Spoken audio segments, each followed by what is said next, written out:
Okay. My watch says 7 o'clock. Great, thank you. I'd like to call to order the Committee of the Whole meeting for Tuesday, November the 22nd. I want to thank everybody for coming. Look at the gallery. We can't. The camera doesn't point at you, but wow, we have a full house tonight. So how exciting on this sort of first truly snowy evening of the winter season here in Nelson. Everybody looks like they made it in safely. So I'd like to call the meeting to order. And I will start with, we would like to acknowledge the land on which we gather as additional territory of the Ktunaxa, the Syilx, and the Sinix people, and as home to the Métis and many diverse Aboriginal persons. We honor their connection to the land and rivers and respect the importance of the environment to our strength as a community. Item number 3, and is there any late items that want to be introduced, Council? Seeing none. Moving on to item 4, could we have an adoption of the agenda? Could I have a mover, please? Moved by Councillor Woodward, seconded by Councillor Payne. All those in favor? And that's carried. Item number 5, adoption of the minutes of the previous meetings. We have Committee of the Whole meeting minutes for September the 27th, 2022. Can I have a mover? So moved. Moved by Page, seconded by Woodward. Are there any errors or omissions? Seeing none, all those in favor? Thank you. Item number 6, is there anyone in the hall that would like to participate in public participation this evening? Okay, hi. Hi. Come on, you get to come up to the big red chair. Sure. Because the public will want to hear you on the microphone. And there's a little bit that I have to read out, and somebody forgot to leave a copy of it in the mayor's desk, so the corporate secretary is just going to read out the rules about the public participation. Sure. It'll save my throat as well. Yes, it will. So public participation period is limited to 15 minutes in total. A speaker may only address council once for a maximum of 3 minutes unless authorized otherwise by unanimous vote of council members present. Speakers must restrict their remarks to items that are listed on the meeting agenda. Speakers must not address council regarding a matter for which a public hearing must be held or has been held prior to council's consideration of the matter or adoption of the bylaw.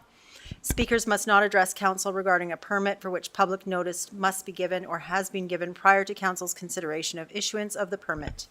Speakers shall address all comments through the mayor or presiding member. Excellent. I do have 2 other members from my community who would like to also speak. We've limited our speaking to 1 minute each, if that's okay. Can they join me?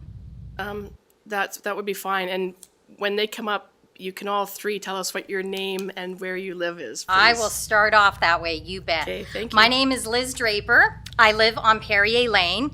I am joined here today by several members of my community, and our main concern is the lack of safe accessibility to Rosemont and Nelson in general.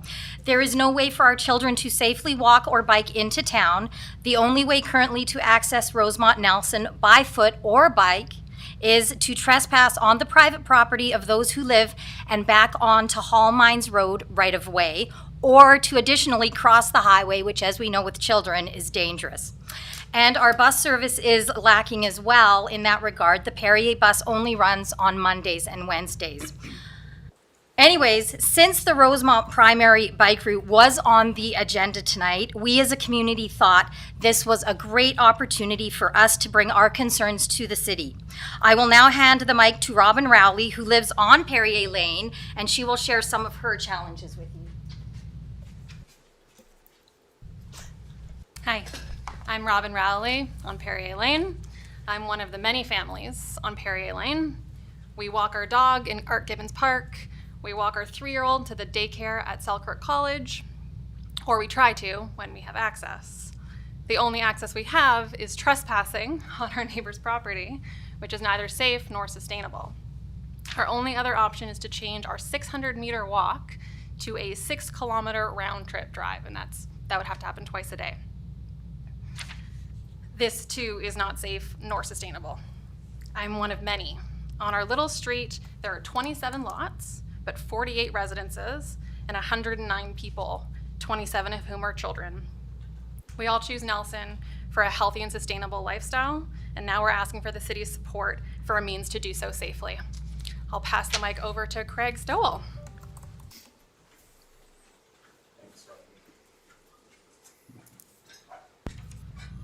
Just gonna get my notes here. Hi, my name is Craig Stoll. My wife and 2 kids have lived on Perrier Lane for nearly 9 years. We have been lucky enough to have daily pedestrian access to Rosemont due to the generosity of our neighbors, allowing the use of their private driveway to get to the back of the college. This short 70-meter access has allowed us to enjoy the amenities of Rosemont, such as Silver King Campus, regular bus service, Art Gibbons Park, and existing sidewalks that allow us to reach downtown safely.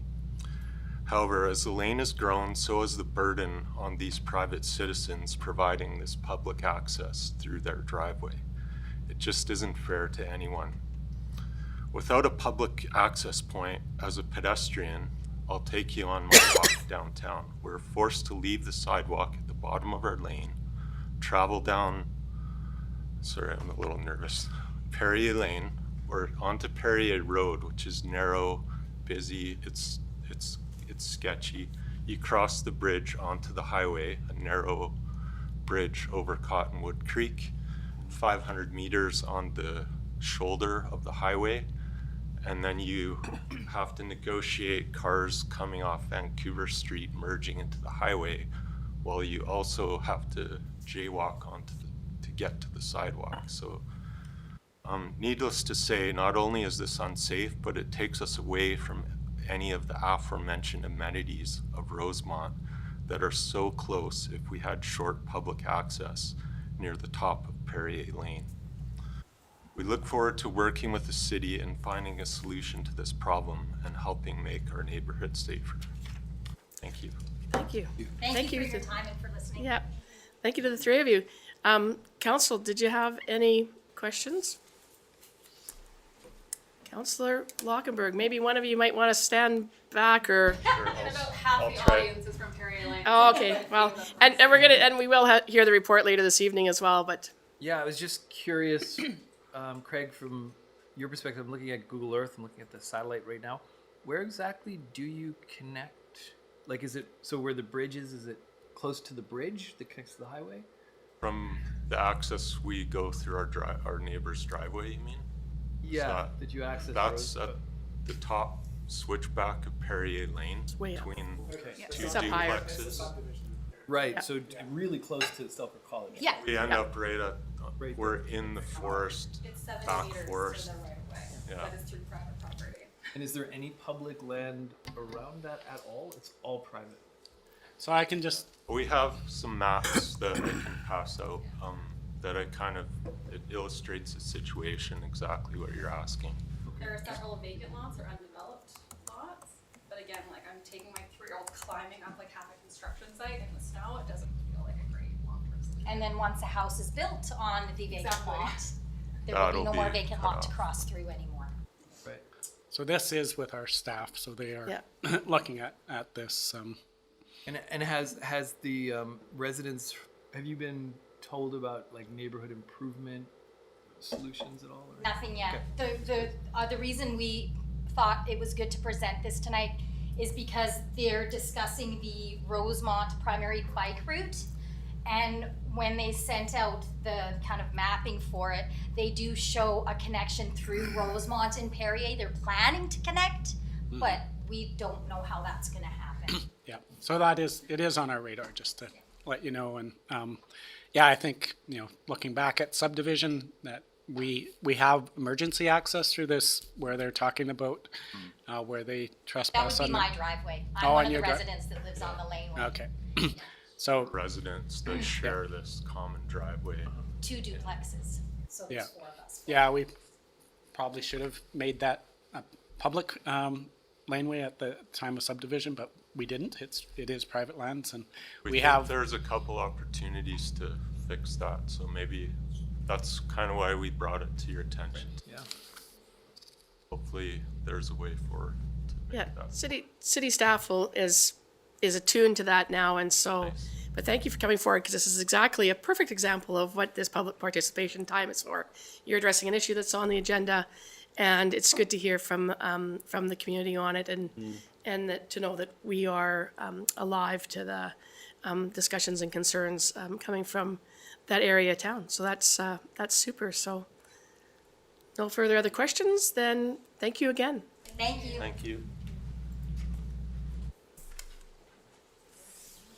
Okay, item number 7 is presentations. So, in the past, in the last 4 years, we didn't have the cultural presentations, and one of the things that, in terms of, I think all of us, when we were out on the campaign trail, heard lots of things and feedback around about ways to perhaps improve meetings and such, and so I thought one of the things to bring back was it was very important, culture, arts, and tourism, and our history are very important here in Nelson, and I'm glad to be able to welcome back to this term the cultural presentation at the front end of the Committee of the Whole meeting.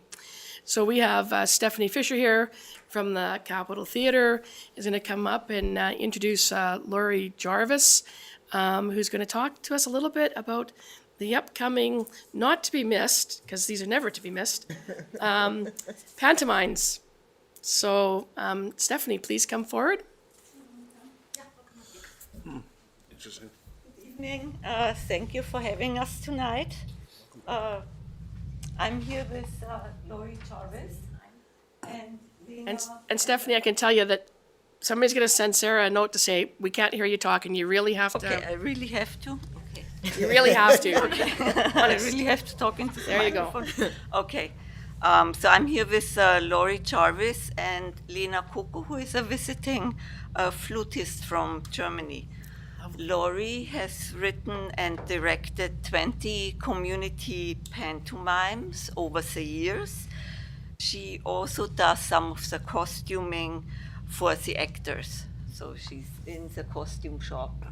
And also she does costuming also for other community theater productions. So yeah, so Laurie, please take it away, a brief history of the Capitol Theatre pantomime. I'm going to start with a quiz. So I'll stand if that's okay, but I can stand like here so you can Yeah. pick up a Just little make sure you bit. kind of get close. Yeah. Feel free to participate in this quiz. I have prizes.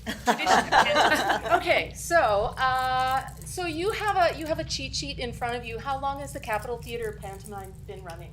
Anybody back here know before these guys who have extra help take their guess? Anybody want to guess with the number? 30. Oh, so close. 33. Close. 32. Oh, the other way. 29. 34. Who said 34? 34. Here's it. So our show this year is what we try to do in the panto is play around with fables, fairy tales, stories that everybody knows. And when I write them, and I think when other folks do them, we try to kind of squeeze them a little bit so that they fit Nelson. So this year's title is The Pied Piper of Nelson Dorf. Because the Pied Piper is a story that originates in Germany, in the town of Hamelin. So 34 years ago, anybody know what the very first pantomime in Nelson was? It did not happen at the Capitol Theatre. So this would have been in 1987. 1987. Want to guess? Anybody? Going. I'm going to keep this button for me.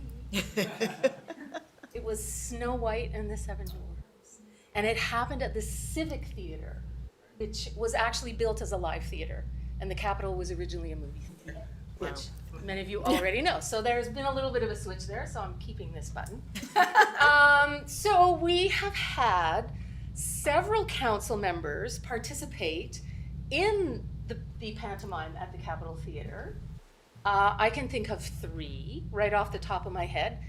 Anybody want to take a guess at which council members have sung and danced their way through the pantomime?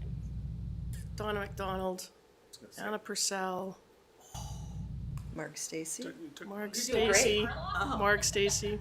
Mark Stacy, Deb Kozak. Deb, yeah. Deb Kozak. Can I come through here? Is this allowed? Am I allowed to deliver you? There's your card. Thank you.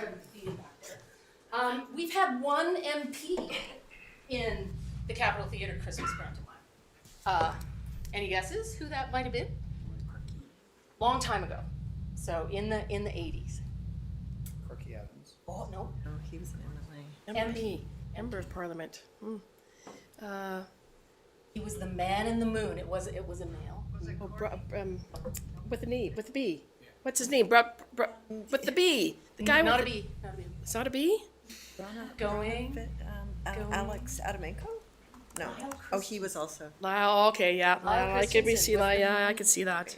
So there's quite a long history of sharing between this chamber and the Capitol Theatre stage. So I'd just like to encourage you, if you are so inclined, it's a great way to meet people. And we usually have anywhere between 40 and 60. We've had as many as 75 people in the cast of the pantomime. And we sell out many shows.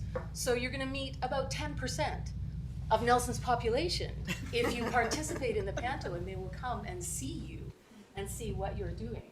How much time have I got? Have we got 1 minute left? Sure. Okay, so if you were coming out to a panto audition, this is what you do. Is it okay to ask you to stand? You guys want to stand too? I'm going to teach you something that you're going to see in the pantomime. So this year's show is the Pied Piper of Nelsondorf, and I picked this tale because we have skipped panto for the past 2 years, but at the end of the last panto, which was Archie in Nelsondale, I drove home after a performance and saw my first rats in my neighborhood. And 2020 was the year of the rat. So I went, aha, the next story for the pantomime is the Pied Piper, because we want to get rid of the rats. So that's how I picked the story. And this was gonna happen in 2020, so I thought we'll set it in the 20s. So that's what's happening with this show.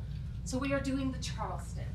So I'm gonna show you what we're doing. So stand with your 2 feet together, and your right foot going first. You're gonna take 2 steps forward. So right, left, and then left, right to go back. So here we go. Right forward, left, back, right back. So forward, forward, back, back. Forward, back. And then you kind of bounce a little bit, right? And if you're really good at it, it's hard to do on carpet, but you start to twist a little bit. There you go. And I'm gonna sing, so keep time with me. Here we go. 1, 2, 3, 4. 5'2", eyes of blue. Oh, what those 5 foot can do. Has anybody seen my gal? And that's as far as I'll take you. So I would like to give all 8 buttons. So this is our treat. Sorry, this one's open, so watch your hand. So I encourage you all to come to the So we have these panto. out as treats to all the participants. I encourage you all to come to the pantomime.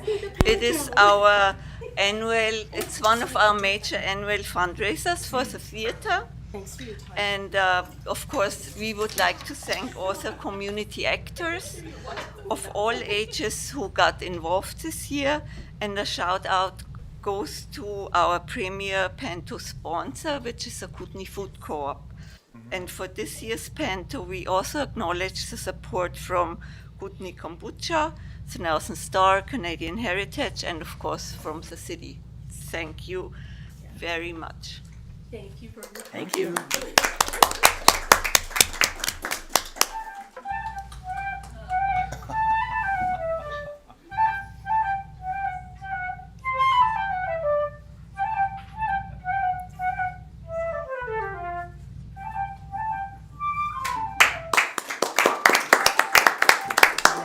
I was going to say, just a reminder, council, you are not allowed to follow. Stay in your seat. Yeah. You can't leave me on the first official meeting. None of us are rats, so. Well, that was excellent. So, a nice return to having the cultural moment, and let's hope that we have many more during the next 4 years that get us up out of our seats and having a smile on our face. So we have 3 delegations before us this evening, and I'd like to start by asking Wildsafe to come up, please, and man the special red chair. Good evening, my name's Lisa, I'm from Wildsafe BC. Thank you for having me here this evening.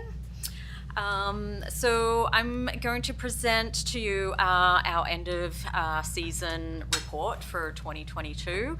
And I'm still currently working on the annual report that is presented. You should have a copy of that probably in the first weeks of December. And it will be an overview of more specific with numbers and data and such. So Wildsafe BC is a non-profit organisation that evolved from the Bear Aware program about 9 years ago. The program is designed to help reduce human-wildlife conflict through education, collaboration, and community solutions. All of the community coordinators live and work within the community to deliver our message. I live out on Long Beach, and I also take care of Caslow and Area D, Wildsafe as well. Our program coverage includes the City of Nelson and Area E and F, so pretty much all the way from Ainsworth along the west arm of the Kootenay Lake. It also incorporates the North Shore, Howard Proctor, all the way down to Bonington and Playmore Junction. And we are on the traditional territory of the Chutnaha, the Silix, and the Sinias. So when we talk about human-wildlife conflict, we need to kind of clarify the meaning. So when we hear the word human habituation, that's when we refer to wildlife that become less fearful to humans and urban areas. And this ends up becoming a learned response or a learned behaviour from such wildlife. And the other important term is food conditioning, and this is when wildlife become reliant on human-generated food sources, such as garbage, compost, fruit trees, and the like. And again, this is a learned behaviour, and it is often taught to the wildlife offspring as well. So together with human habituation and food conditioning, this increases the risk of human-wildlife conflict, and it can lead to safety concerns for both the community as well as our wild animals that are around. So we have a graph up there. So it's from 2016, which was our last biggest wildlife conflict reported in and around Nelson. And it also includes this year. So by looking at that, you can obviously see that black bears are the highest reported species. And in 2022, our highest reported months were July, August, and October, whereas in 2016, the highest reported months were August, September, and October. The third highest year of reports was 2021, and that the highest reported months were May, June, and October. So October is a high conflict month. May, June is around mating season, and that's when we see more conflict with younger black bears. So they're juvenile.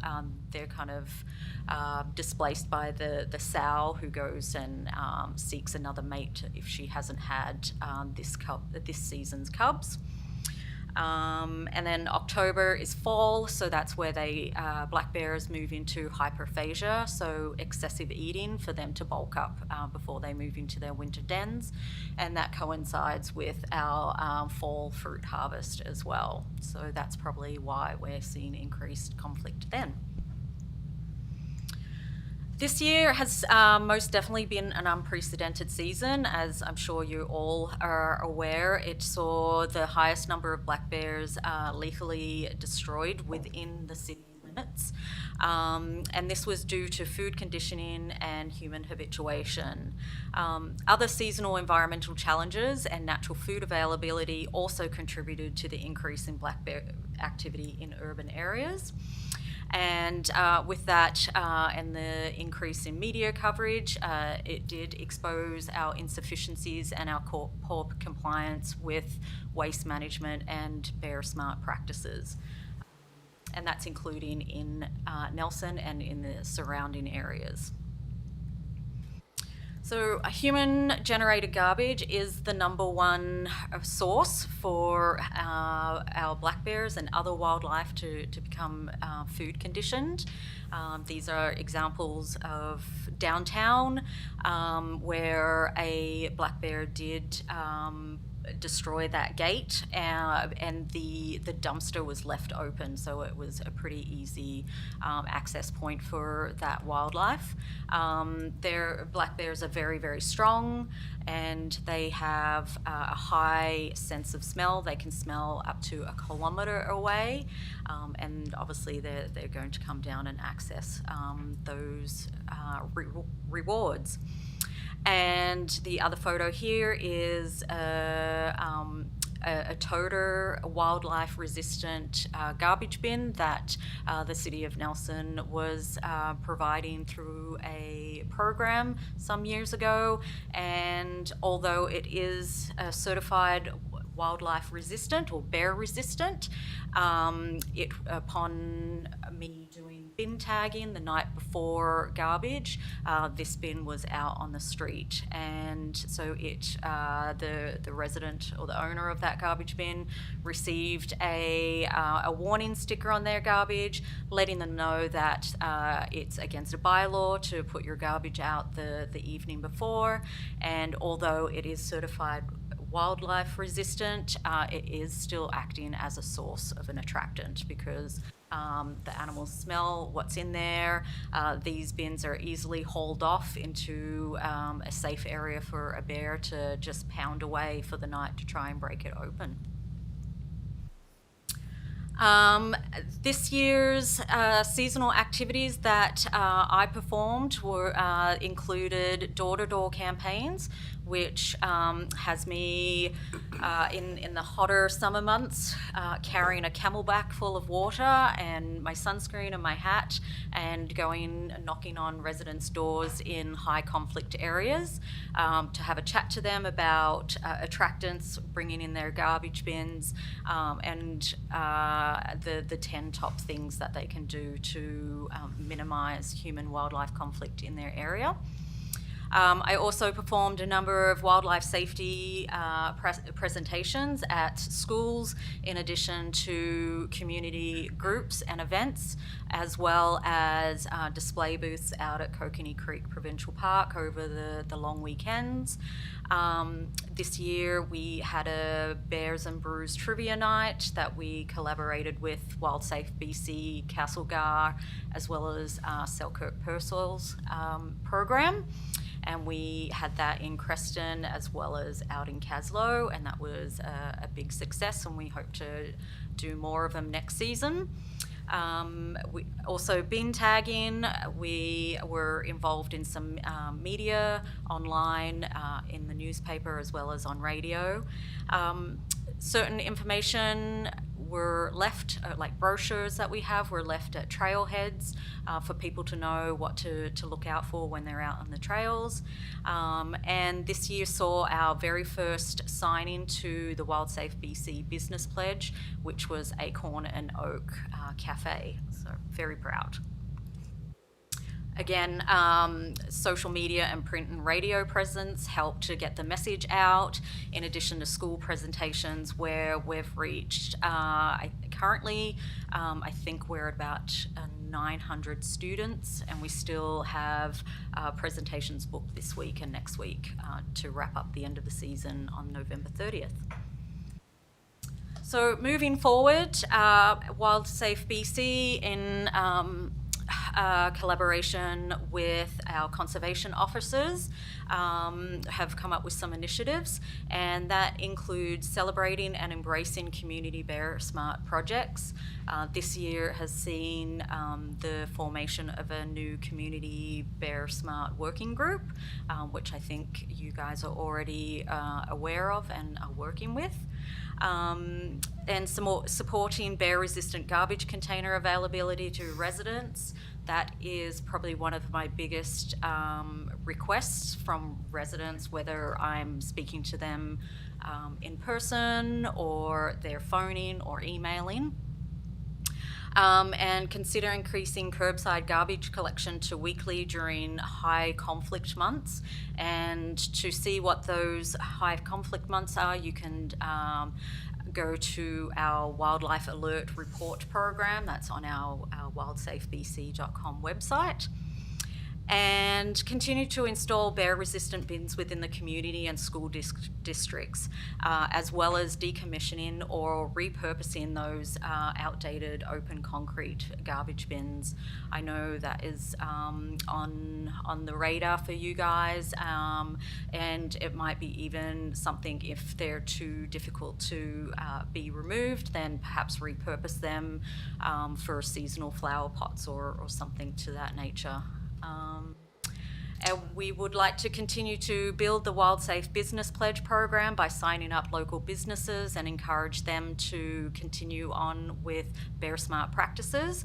And it would be nice to be able to increase our Indigenous awareness and collaboration within the program. And lastly, in terms of the fruit and nut tree management, through a shared harvesting programs, which are available but are not readily available in my experience, or funding to promote the removal of unwanted food-bearing trees. And finally, we would like to thank our sponsors to help keep this program alive and well, and that includes the City of Nelson, the RDCK, the British Columbia Government, and the British Columbia Conservation Foundation, in addition to the Columbia Basin Trust, I should say. Thank you, Lisa. Thank you. So, Councillor, questions. So, Councillor Woodward, followed by Lockenberg, followed by Payne. Thank you, Mayor.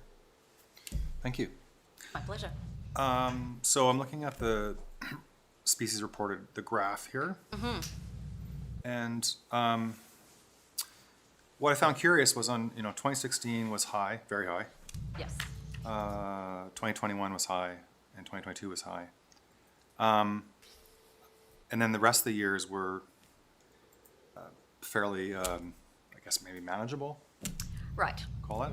So I'm just wondering the correlation between the berry crop or the weather and what the bears are doing, because I don't feel like much changed in terms of garbage handling or fruit. I mean, not huge changes happened between 2016 and 2017. Mm-hmm. So there is a correlation here between what's happening up in the high country and the bears staying down in the valleys. Is that correct? Right, so black bears are considered more of a front country species, as opposed to grizzly bears are considered more of a backcountry species because their habitats are quite different. So grizzly bears are like open meadows and more of an open range, whereas black bears are a more forested, dense area. Therefore, so I think I've been chatting with a couple of bear biologists trying to understand the differences. Last year we did see a heat dome and a lot of wildfires in and around the areas, which obviously then drives wildlife into urban areas, and that also affects crops. This season or this year, where again we're still trying to figure it out, but given that we had a very long, cold, wet spring, which the bears came down, they were eating all the sedges and the grasses from that, from all the water and the rains, and then that in turn prevented the pollinators to do their job. getting out and about and spreading the pollens for harvesting of natural food sources. We also had a high snowpack, which was also a delayed snow melt, and that also affected berries high up as well. And there just was not the biggest harvest of berries for them. And with the kokanee salmon, you know, the numbers are still coming up. It's still a species under pressure. And although the bears do come down to feed off of them, you know, there's not a lot of areas where the kokanee come in to spawn. Just supplemental, if you don't mind, Mayor? Yes.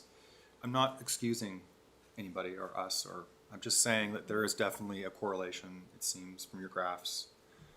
I would just, yeah, with weather, with weather patterns and pollination, but like you're basically saying that, you know, this will happen again and again, so we best do our best down here to you know, not have these food attractants, because this will happen again.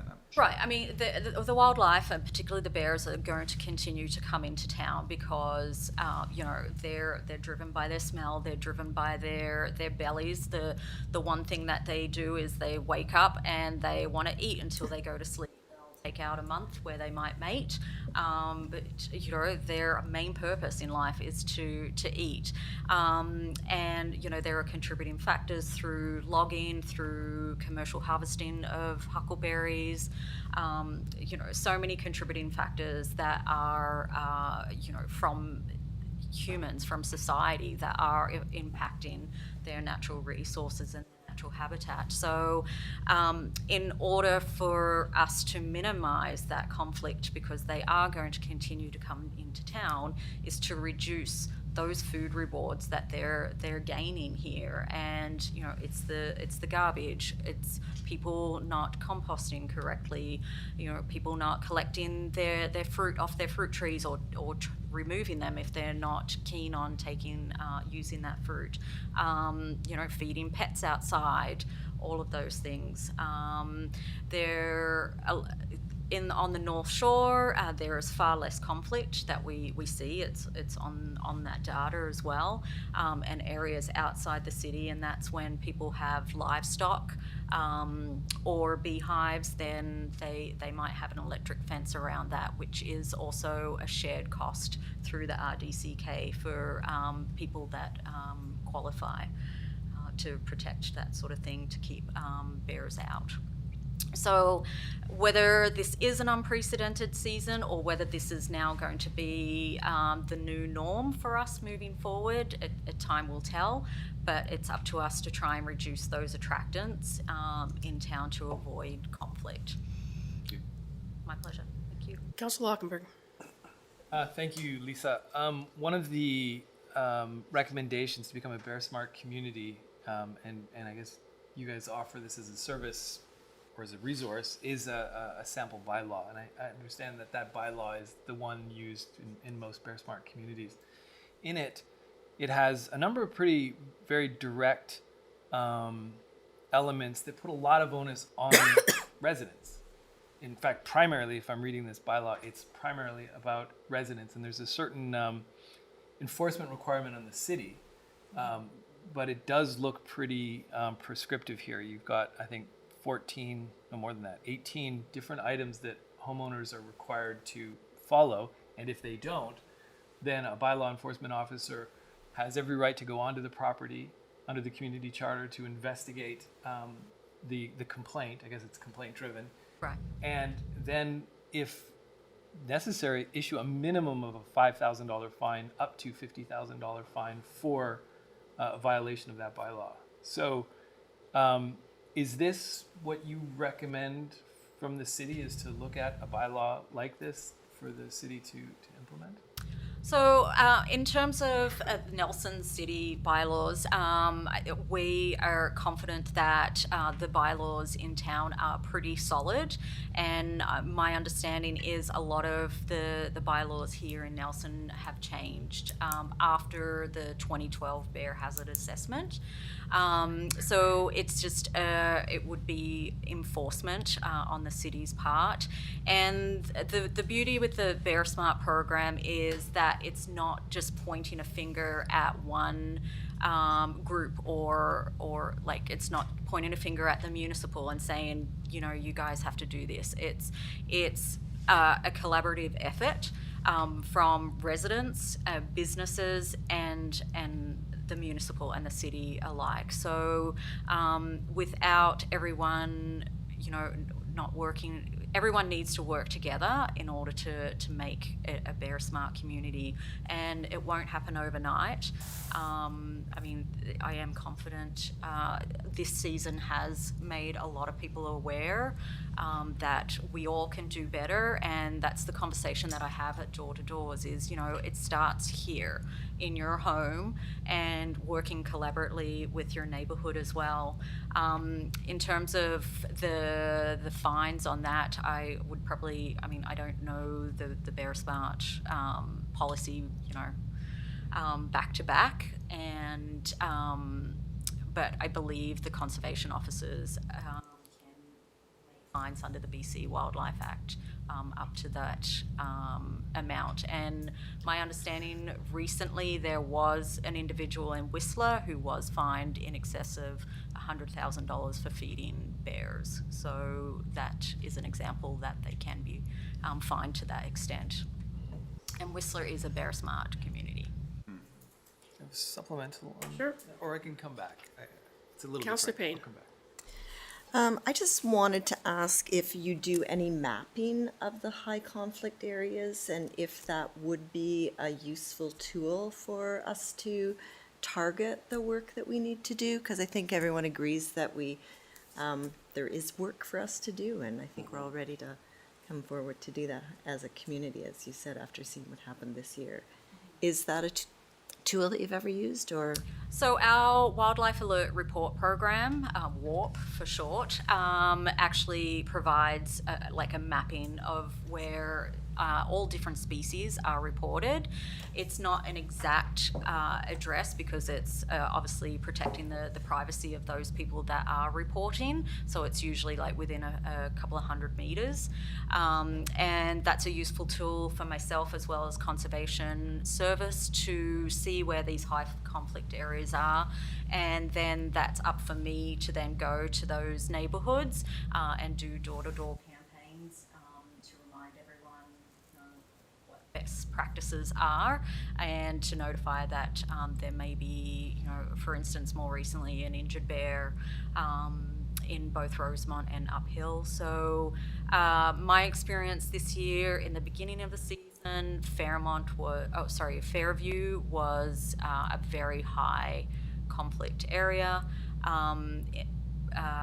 Historically, I believe Rosemont have been, but Rosemont is pretty dialed in from my understanding after their couple of years of conflict, and then Uphill, and obviously this year downtown.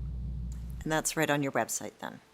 Yes, you can sign up for it, and it will give you. Yeah, I didn't like, see it when I went to daily look, but I'll maybe go in and sign up for it. Thank you. Yeah. Sea of bears. Unfortunately, this year, WARP underwent a software upgrade and kind of had a little bit of a conniption and isn't able to report attractants, outcomes, and such until who knows when that will get fixed. Thank you. No worries. Thank you. Any other councillors before I go back to Councillor Lockenberg? Back to you, Councillor Lockenberg, for your second question. I'm curious about the term conflict and how we define conflict. I've heard, and I'd like to raise the question, do we kill bears too readily? I understand Whistler, where they made as a top priority in their Bear Smart policy to minimize any killing of bears, like period. And I guess they may still do it, but they avoid it. And, you know, the experience in Whistler is you see bears all over the place, even walking through town. And those bears aren't killed. Would we call that a conflict if a bear just walks through my backyard? And if so, No. do they tend to lead to having that bear euthanized or killed? So with Whistler, we know, because they are a bear smart community, that the attractants aren't readily available. So bears aren't, getting into garbage, although I have seen a bear, a black bear in Whistler push a dumpster down the road. But they're less inclined to be food conditioned. Yes, they're human habituated, but they're not becoming food conditioned. And we see when they do become food conditioned that's when they become a concern to more defensive of that food, particularly with fruit trees. They're up in their fruit tree or their nut tree having a lovely lunch and stuff, and that comes into conflict because children might be walking along and that bear might move into a defensive status and potentially harm the public. So I can't speak on the criteria for when bears are decided to be lethally destroyed. That would be a conversation to have with the conservation officers. I know personally that that's not what their job is. That's not their. They didn't join the service to kill bears. They've joined because they want to service the community as well as the wildlife and keep everybody safe. And I trust that they've met all of those criteria before they deem a bear, to be lethally destroyed. Councillor Page. Thank you. Through the chair, I was wondering if you had any numbers or could tell us a little bit more about the Wildsafe BC Business Pledge Program. Do we have signups or signups increasing? Have we engaged with the chamber? Are they embracing this? What's the status of that program and how can we support it? The BC Pledge Program started in 2021 and it entails certain businesses to meet some criteria in terms of reducing their attractants, storing their garbage appropriately, having information readily available to them and their staff, as well as training to reduce wildlife conflict, and having just more of an awareness of their impact in the community and their impact with the wildlife. So this year has been my first year running the program. So there was lots of moving parts for me this year and lots of learning for me as well. And I do hope to build with the pledge, or the Wildsafe BC pledge, with businesses in and around town. I had approach I think about 10 this year of businesses that I've frequented and know that they've got good practices in terms of managing their garbage and such. So aside from pestering them day in, day out to say, sign up, and it requires me to go in there and sign off on that criteria. I would be happy if the city could get involved, chambers as well. So that would be something that we would look to next year to collaborate with. So supplemental. Maybe that's a great opportunity for Councillor Woodward, our liaison to the Nelson and District Chamber of Commerce, and yourself to collaborate and take that piece of business to the Chamber Board and advocate for them to, I'm sure they would be excited to consider embracing such a program. It looks like there's some scaffolding for that to get some signups from a different source. Yeah, and the details can be found on our Wildsafe BC webpage under the business pledge. Awesome, thank you. Thank you. Okay, well, thank you very much, Lisa, for coming. I don't see any further questions coming from council at this time, so thanks for the update and look forward to your annual report when it's completely wrapped up. But thank you for coming in this evening. And Council, could I have a motion to receive the report, please? So moved. Moved by Tate, seconded by Page. All those in favor? Carried. Thank you. Okay. Up next. Another exciting presentation. Sort of thinking like, poor bears and guns, and we're gonna have the chief and the deputy chief of police come up to join us. Chief Constable Fisher.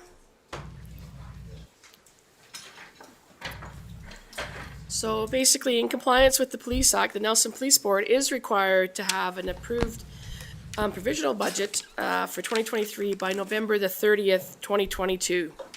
So the Chief Constable is here to present the budget. This is for information only at this point, Council.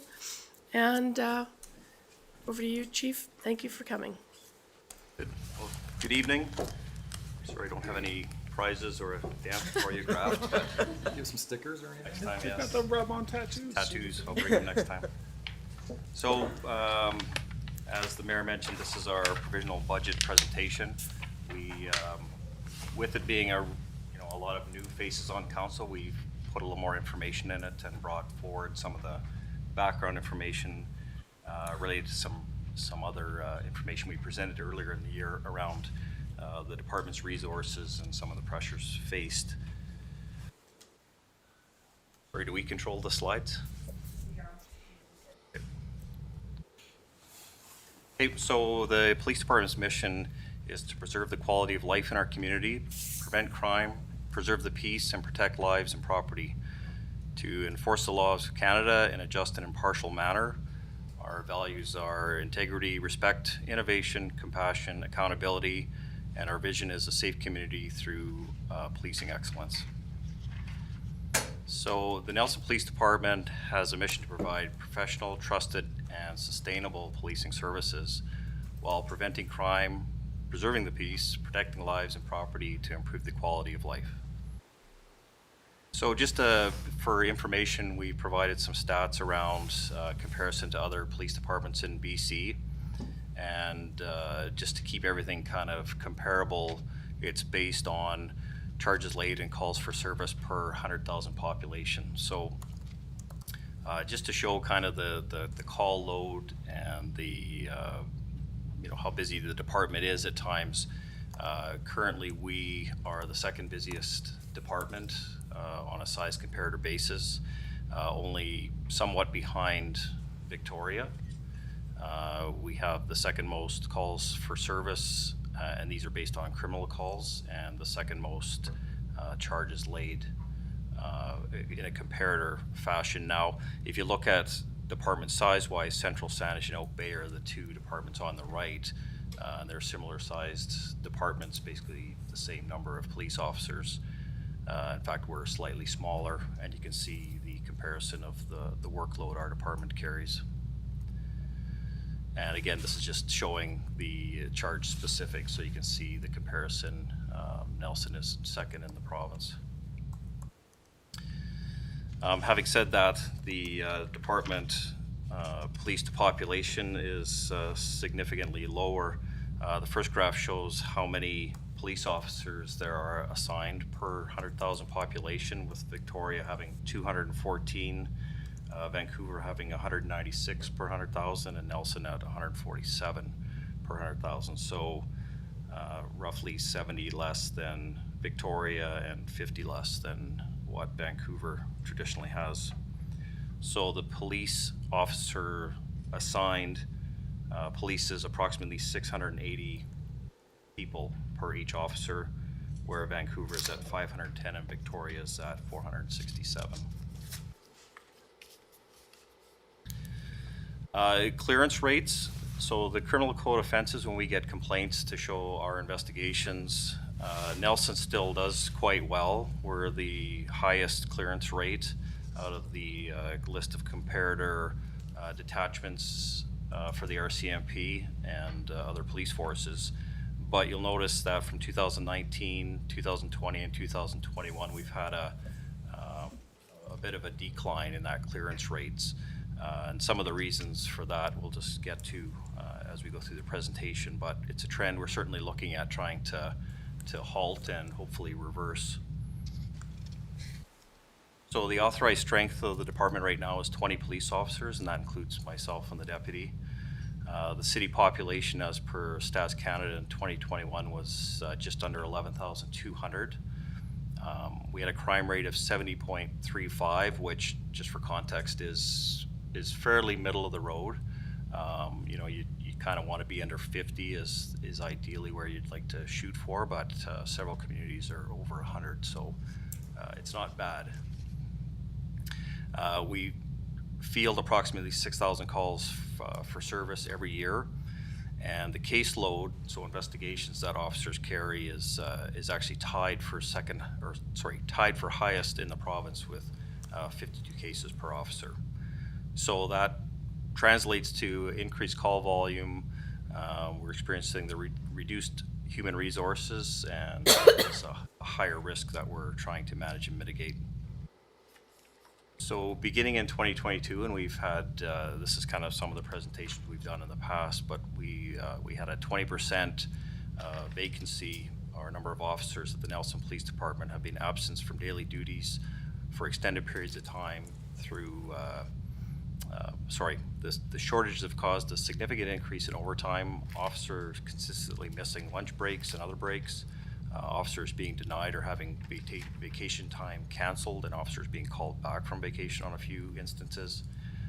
The sergeants are not probably doing their roles adequately because they're out taking calls, so they're not doing supervision and reviewing the calls. And myself and the deputy are also a number of times now have had to fill in for constables who aren't at work and were out taking calls. So this trend kind of progressed. We're a little bit back on the uptrend, but by the middle of the year we were down more than 50%. So it's been a pretty trying year for a variety of different reasons. And I guess I would just have to say it was a bit of a perfect storm this year, where all of those forces sort of hit us all at the same time. So the organizational effects are the continued shortages of personnel in the Nelson Police Department have led to occupational fatigue and stress, which has contributed to additional physical injuries of officers, an increased use of the sick leave, a general decline in individual performance, which contributes some to the clearance rates going down. Smaller number of officers causes a increase in foul load they're carrying, so that 52 files per officer is based on a full complement. So when you have half the full complement, they're actually carrying more like 104 files apiece and trying to conduct those investigations. Unfortunately, we've also seen a bit of a rise in conduct matters, which further attributes to some of the mental wellness issues with officers, and again, morale issues and wellness, and decreases their performance. So a number of these things contribute to an increased organizational risk to the department, as well as increased risk to the city.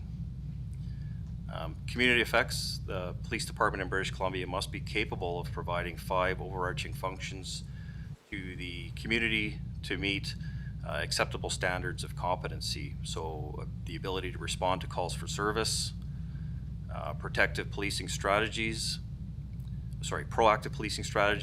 intelligence-led policing, so ideas around crime reduction and crime prevention, the strategic policing priorities that are set by both our police board and council, and finally the provincial policing standards that all the police departments must be able to meet. The police department also utilizes a frontline-centric approach for resource deployment, and the lack of resources have impacted us in 2 key directions in our strategic priorities. The first key direction was the focus on healthy and engaged workforce and providing guidance, support, development to NPD staff. So the ability to train and mentor officers with experienced officers is somewhat hampered by the fact that they're so busy responding to calls. The second directive that's impacted is number 3 in our strategic priorities, so providing the best value for tax dollars. We certainly have an issue with trying to meet our increased visibility of officers out in the community and at community events, and the more efficient use of existing staff and resources. So we're, in some ways going backwards on that, where it's a fairly heavy load, and we're often calling members in on overtime to just to maintain the bare minimum as officers we need on for safety and the ability to deliver our services.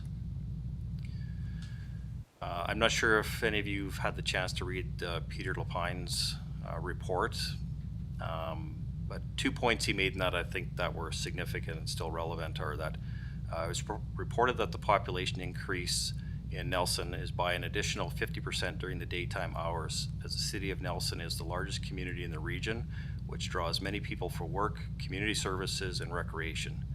This phenomenon is often referred to by both council and the Nelson Police Department as the core city phenomenon. He also wrote that within any policing organization, appropriate resources must be available to accommodate gaps that are created by absences due to annual leave, sickness, parental leave, training, and court attendance. Some studies have indicated that absences due to these events place significant pressures just to protect the status quo when it comes to current service delivery. It would appear that in the case of the Nelson Police Department, there is very little, if any, capacity to bridge this gap based on their current authorized strength.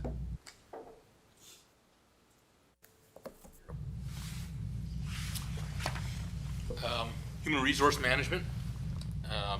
Human resource management, obviously the Canadian Institute for Public Safety Research and Treatment indicates that 45% of first responders in Canada have symptoms consistent with at least one mental illness or mental health disorder.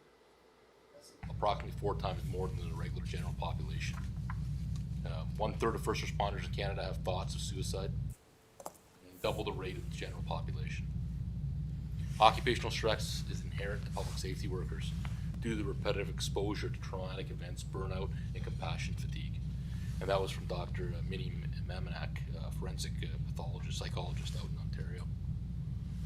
So some of the things in regards to human resource management and how we're trying to curb that is enhanced PTSD awareness and education, peer support team, employee and family assistance programs, employee monitoring.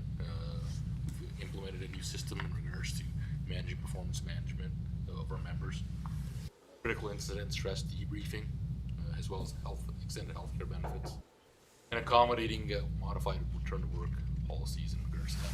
Members come back to gradually come back to full duties. Currently, our department is in response only model of policing. Calls come in and we go out and respond to those calls. With the ability to maintain a sufficient workforce, to balance officers' workload, provides us the ability to be proactive and provide intelligence-led police work, the ability to meet policing and strategic standards, and reduce risk to staff shortages, stress, and fatigue on the department and on as a whole. And it also allows us to mitigate the time period required to onboard a new officer. Increased demand, policing service standards, new mandatory courses and training are required. Some of that entail in regards to investigative skills. The province is mandating that investigative personnel going in investigative sections are going to require certain courses before they can go in there. Increased external requests. We're getting more requests in regards to FOIs. There's also an increase in regards to calls for mental health, addiction, and unhoused individuals. And I guess next year we're going to see, as at the end of January, the decriminalization of hard drugs, which is going to cause more demands on our police department. Funded programs and services. Obviously, we have 24-hour services in relation to call dispatch. Proposed community safety officer pilot program, an integrated regional victim services program that we have. We are a regional detention and remand facility. We're also part of the West Kootenay integrated road safety unit, where we second 4 members, a sergeant and 3 constables, which is provincially funded. We're responsible for bylaw enforcement. There's 3 officers there. We have reserve officers, which are volunteer, and restorative justice program as well. Department review and actions, more collaboration with community partners, greater use of our volunteers and civilians for non-policing duties, engaging more of our reserve officers, use of local resources for training, bringing in trainers across the nation, across the province to help with our training, increase internal training capacities, and using technology to leverage some of the burden that our members are facing. And also the ability to create a community safety officer program. Okay, so in regards to the budget, just for comparison, the 2021 operating budget was 19% of the city's overall operating budget. We were able to maintain that through 2022.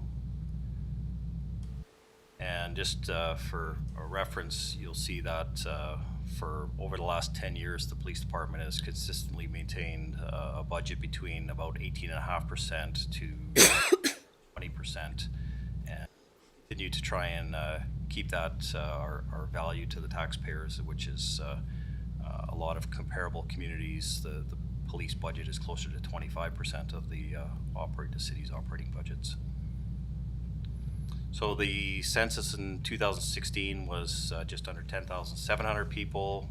Again, a census in 2021 put the population at just under 11,200 people.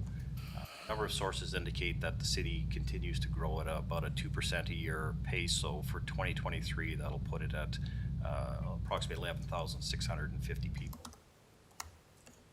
This is just a quick slide to show the ongoing development. So there continues to be growth and development in the city, which is a good thing for the city, but again, that contributes to increased workload for the police, where there's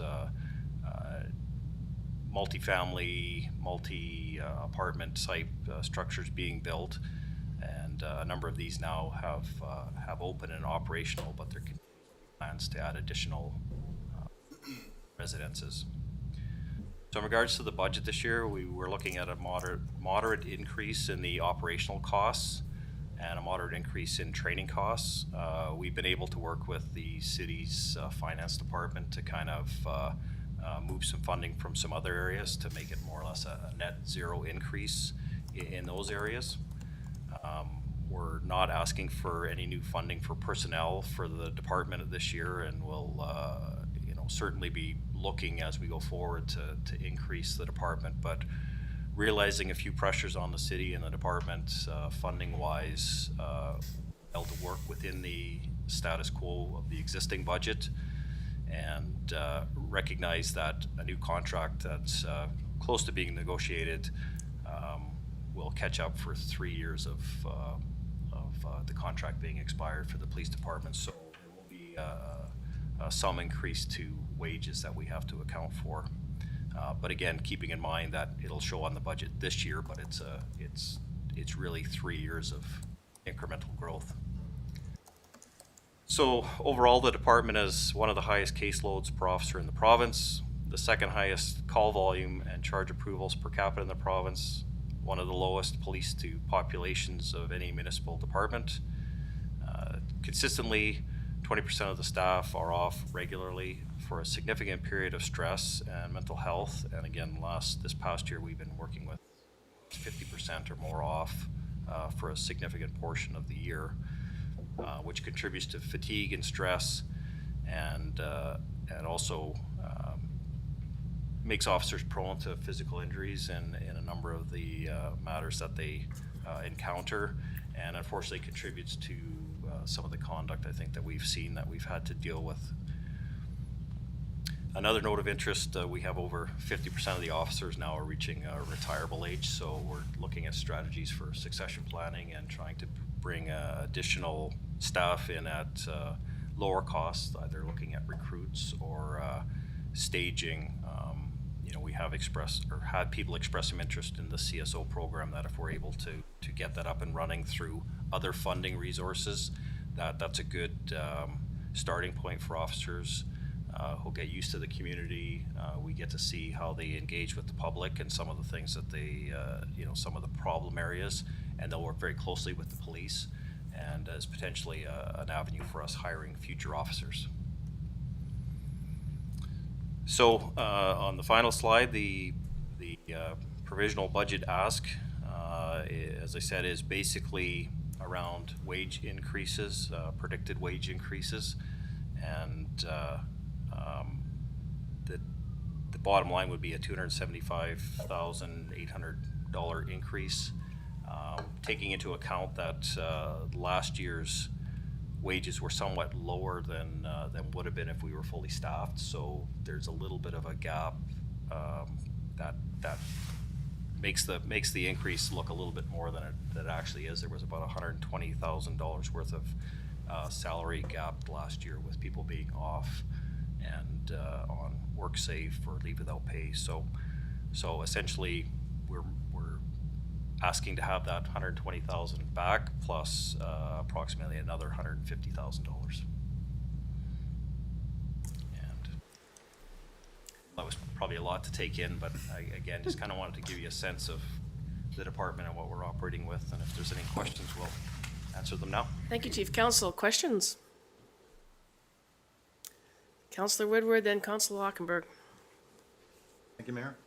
Thank you. Sobering. Do you, now I know that recruitment was challenging. You talked about another meeting about, Surrey was converting to a Surrey Police Department. Now that's actually been reversed, as far as I heard.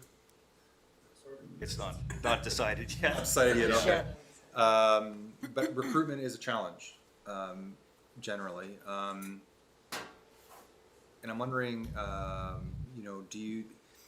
is recruitment a challenge because less people are going into police work, or are there places that are sort of, well, I guess Surrey was going to suck up a lot of police officers, but I'm just wondering around that challenge of, for you, is that an issue, or is it more that the police work itself is changing,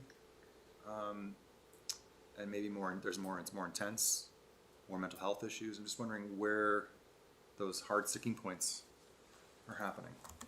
Yeah, I think right now we're actually still a relatively attractive department to come and work for. We certainly have interest when we have advertisements for hiring. Now, I would say, in speaking with some of the people that have been here longer, the numbers have declined from what they would have been, say, 5 or 10 years ago. But I don't see it as an issue with us attracting enough people to fill the vacancies that we have. It's certainly, policing as a whole has changed. It's become, a little bit more of a,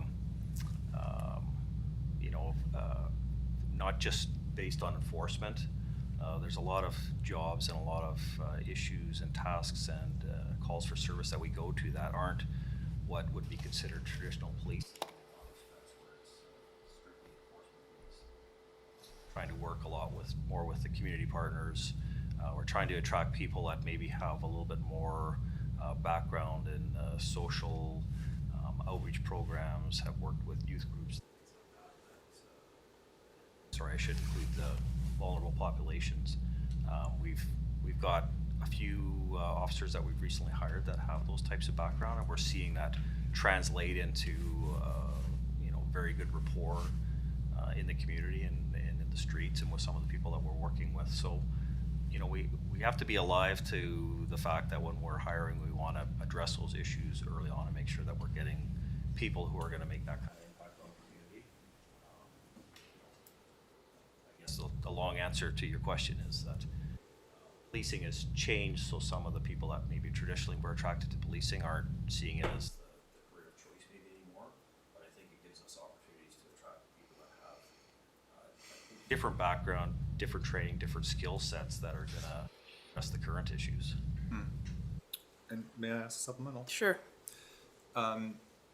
So then I guess the other sort of bulk of the problem that you're talking about is essentially the amount of police you have compared to the population. I was really interested to see that there's this huge growth in our town every day as people come and go. But of course the police department doesn't expand and contract along with that. So how much of a component is that with the issues that you're seeing as this growth, this shrinking and growing on a daily basis? Is that a major component, or? Yes. It is a major component. Yeah, we're significantly more busy during the day. Now, you know, at times you could argue we have more serious calls at the night and after hours, but just the volume of calls, the volume of people coming to the department for, you know, just fingerprinting for volunteer work, for paying of fines, for getting information, for requests about different things, visiting prisoners that may be in cell block. It's a very heavy workload on the staff that's in the office during the day. It's not new this year, but we're trying to reestablish what we call the second desk program, which is a second dispatch person, which is helping with some of that front counter work, but still manning the phones. Still, they're assigned to watch the prisoners, which is a significantly high-risk area. You can see where somebody who's doing that off the side of their desk could be called to the counter, and they're helping somebody there for 15 or 20 minutes, really only running back and forth to grab the phone when it's ringing in case there's a 911 call or something. But unfortunately, that prisoner may be neglected, so we really need to mitigate that risk by having that second person there. As I said, that's within the existing budget, but we're working on trying to attract, again, the right people to that job, and it's a good stepping stone for people to move their way up to the full-time dispatch. And it's really enhances that safety and monitoring of the prisoner when that's their primary job, and then we can, you know, as we have them available and some of the other administrative tasks that we haven't had new administrative people hired in the department for approximately 35 years. So, you know, we're trying to use the resources we have as best we can, but again, focusing on what the priorities are and the highest risk tasks first. Thank you. Mr. Lockhart. Thank you, through the chair. Chief, the one stat that I didn't see and I'd like to see is the number of people charged.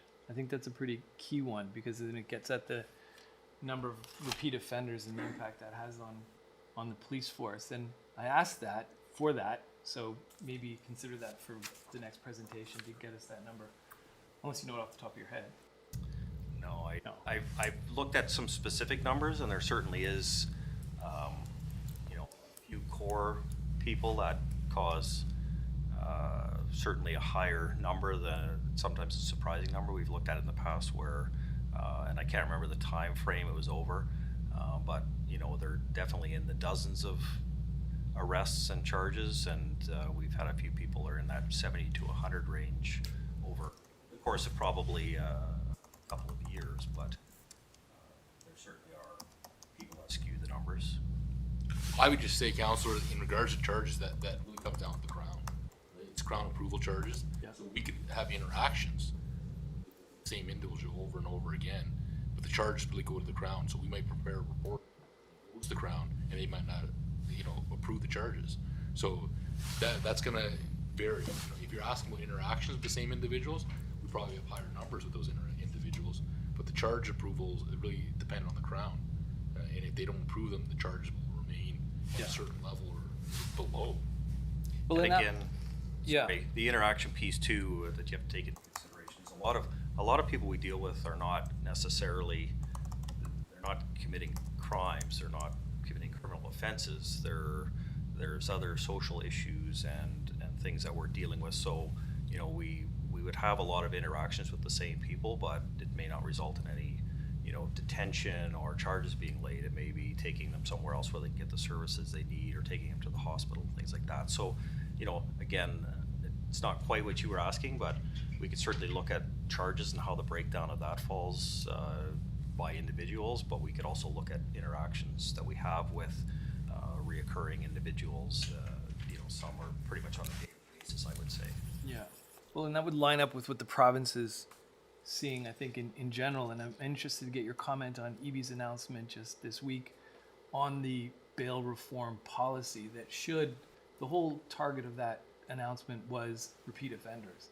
So not just bail reform, but also repeat offender task forces, with the idea that a big bulk, and I'd love to hear Nelson's perspective on this, a big bulk of the problems we have with our criminal justice system are repeat offenders, and that the federal policy or the federal, that Supreme Court decision, whatever, that minimize the amount of time you can hold people, and essentially putting people back onto the street who are causing the challenges. So EB and the province has this new approach that has seemed promising. What's your take from Nelson's perspective? Would that help, and how much, if you can even make a guess at that?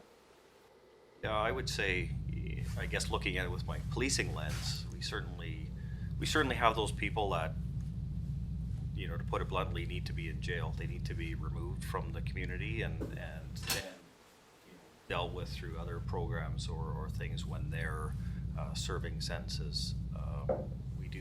It's very frustrating for the officers too, and frustrating for the businesses, frustrating for community members when you see people committing crimes, and we do our part to come and arrest them at the time and take them off the street and deal with them. And then, as you said, has been the case in the past, a lot of time they're out the same day, and if not, it's within a couple days. So from that perspective, I am certainly hopeful that there's some changes coming. You know, I still think there needs to be the whole package deal come with it, that you know, some people are suffering some significant traumas and other issues that may be driving some of those behaviors. So, but it would be nice if they were in a place where, you know, they were somewhat held to task to take part in those services and develop. Whether it's a huge problem in the community, I certainly don't think their stats and what kind of things they're dealing with. But on that note, we don't want to get to that stage either. So I think this is a good step for us. It's a good tool for us to use to try and deal with those small number of people that would probably fit into that category. And again, talking about resources, those are very time-consuming matters for the police to deal with. So if there was something more effective and they were removed from having to deal with them on a daily basis, that frees up the police to some of the other issues that we're facing right now. Anything you want to add on that? We'll just want a supplemental on that. Yeah. Sure. Yeah. I have a few people on the list, but go ahead. Okay, it was connected to that in that the other part of that, well, not directly connected to that announcement, was the car teams and that integrated approach to having a police officer and a social worker, for example, together as a team.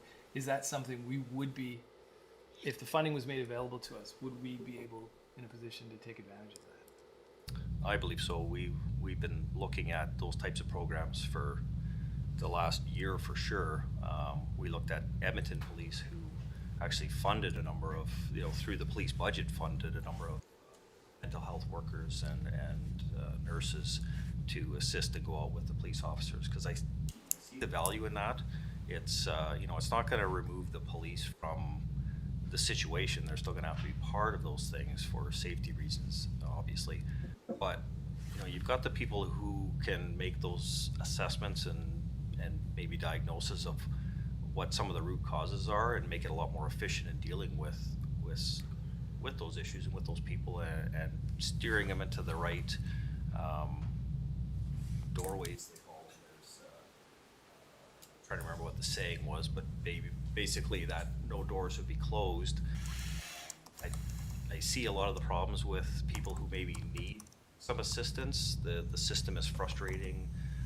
It's cumbersome to try and find the help you need. There may be a lot of paperwork and delays, and people who are already going through traumas and addictions and unhoused, you know, don't have the ability to navigate those things on their own, so they get frustrated and then they're back to square one. So I think those resources, helping the police to get the people through those systems and to the right doors a little more efficiently, is gonna, I'm hoping, have that trickle-down effect where, you know, even if it only helps 10%, that's 10% of the people that have got the assistance they needed. Great, thanks. Just to supplement that, Councillor, like, definitely, you know, the Car 67 program, and as it relates to the chief talking about what Edmonton's done, you know, that definitely creates the gateway for our members to wind up decreasing the wait times in hospitals. You know, it removes the core, it allows us to go back to core functions. So having a team like that, if the government goes that way, we're definitely interested in that. The chief and I have already looked into these programs. You know, it's just additional funding or finding methods to find that funding to get those programs up and running. Great, Thanks. There's I'm part of the Mental Health and Addictions Committee for the BC Association of Chiefs, and we're looking at a number of other programs that are also designed to help with a lot clearer assessment of people on the street, and it's linked to your area hospitals. So there needs to be some cooperation and buy-in with interior health for us, for example, to use the program. There's one called Health IM, where it allows the officer to answer some very tested and specific questions roadside, and it's linked to the hospitals, and it can give an example of, give a better assessment if the officer needs to apprehend that person under a mental health act or whatever, and then take them to the facility. The facility will have that information already printed off and available for them, hopefully before we get there, so that they can make a better assessment. But it also, studies have shown that officers err on the side of caution in those cases and are taking people into custody and delivering them to health services, sometimes maybe when it's not needed. But again, the liability of not taking somebody and then harm comes to them, police tend to want to make sure that those people are assessed by somebody who's essentially an expert in that area. So there's a combination of things I see coming that should make the system a little more efficient and free up the officers' time. Councillor Page. My question's redundant because I was going to ask about the expanded mental health crisis response team, so Okay, move on. thank you. Councillor Pinero.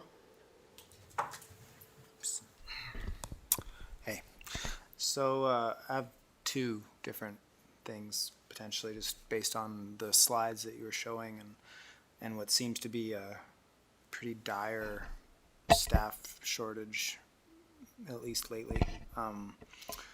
So just kind of wondering, in your view, how much of that could be considered typical, and how much, you did mention that there's been some conduct issues lately, and there's a number of people off for that reason, and that can't be considered typical. So how much of that is maybe, an anomaly maybe, and in your view, and also how much do these stresses and the strain that people are under contribute to, are the conduct issues contributing to the staff shortages, or are the staff shortages contributing to the conduct issues, and what is that in your view? So that was sort of my first question. And then I also just wanted to get you to expand on something that was in the slide as well, where you said decriminalization would actually increase your workload, which, I mean, for some people might just be a bit counterintuitive, because if it's not a crime, then you don't have to do anything. But but I'm sure you can explain that, and yeah, I think, sorry, that's about it. Yeah. First one, or Either or. So this may be seeming like dodging the question a little bit, but it's a bit of chicken and egg thing with the conduct. I think it could be argued both ways. I don't think it's atypical per se here. This is some stuff that's probably built up over a few years, and it's kind of come to the forefront a bit.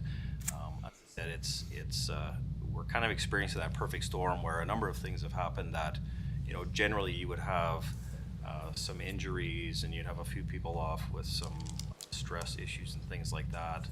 Another time you might have, because you're running short, you've got people that are feeling overworked and a bit tired and maybe not having the patience or the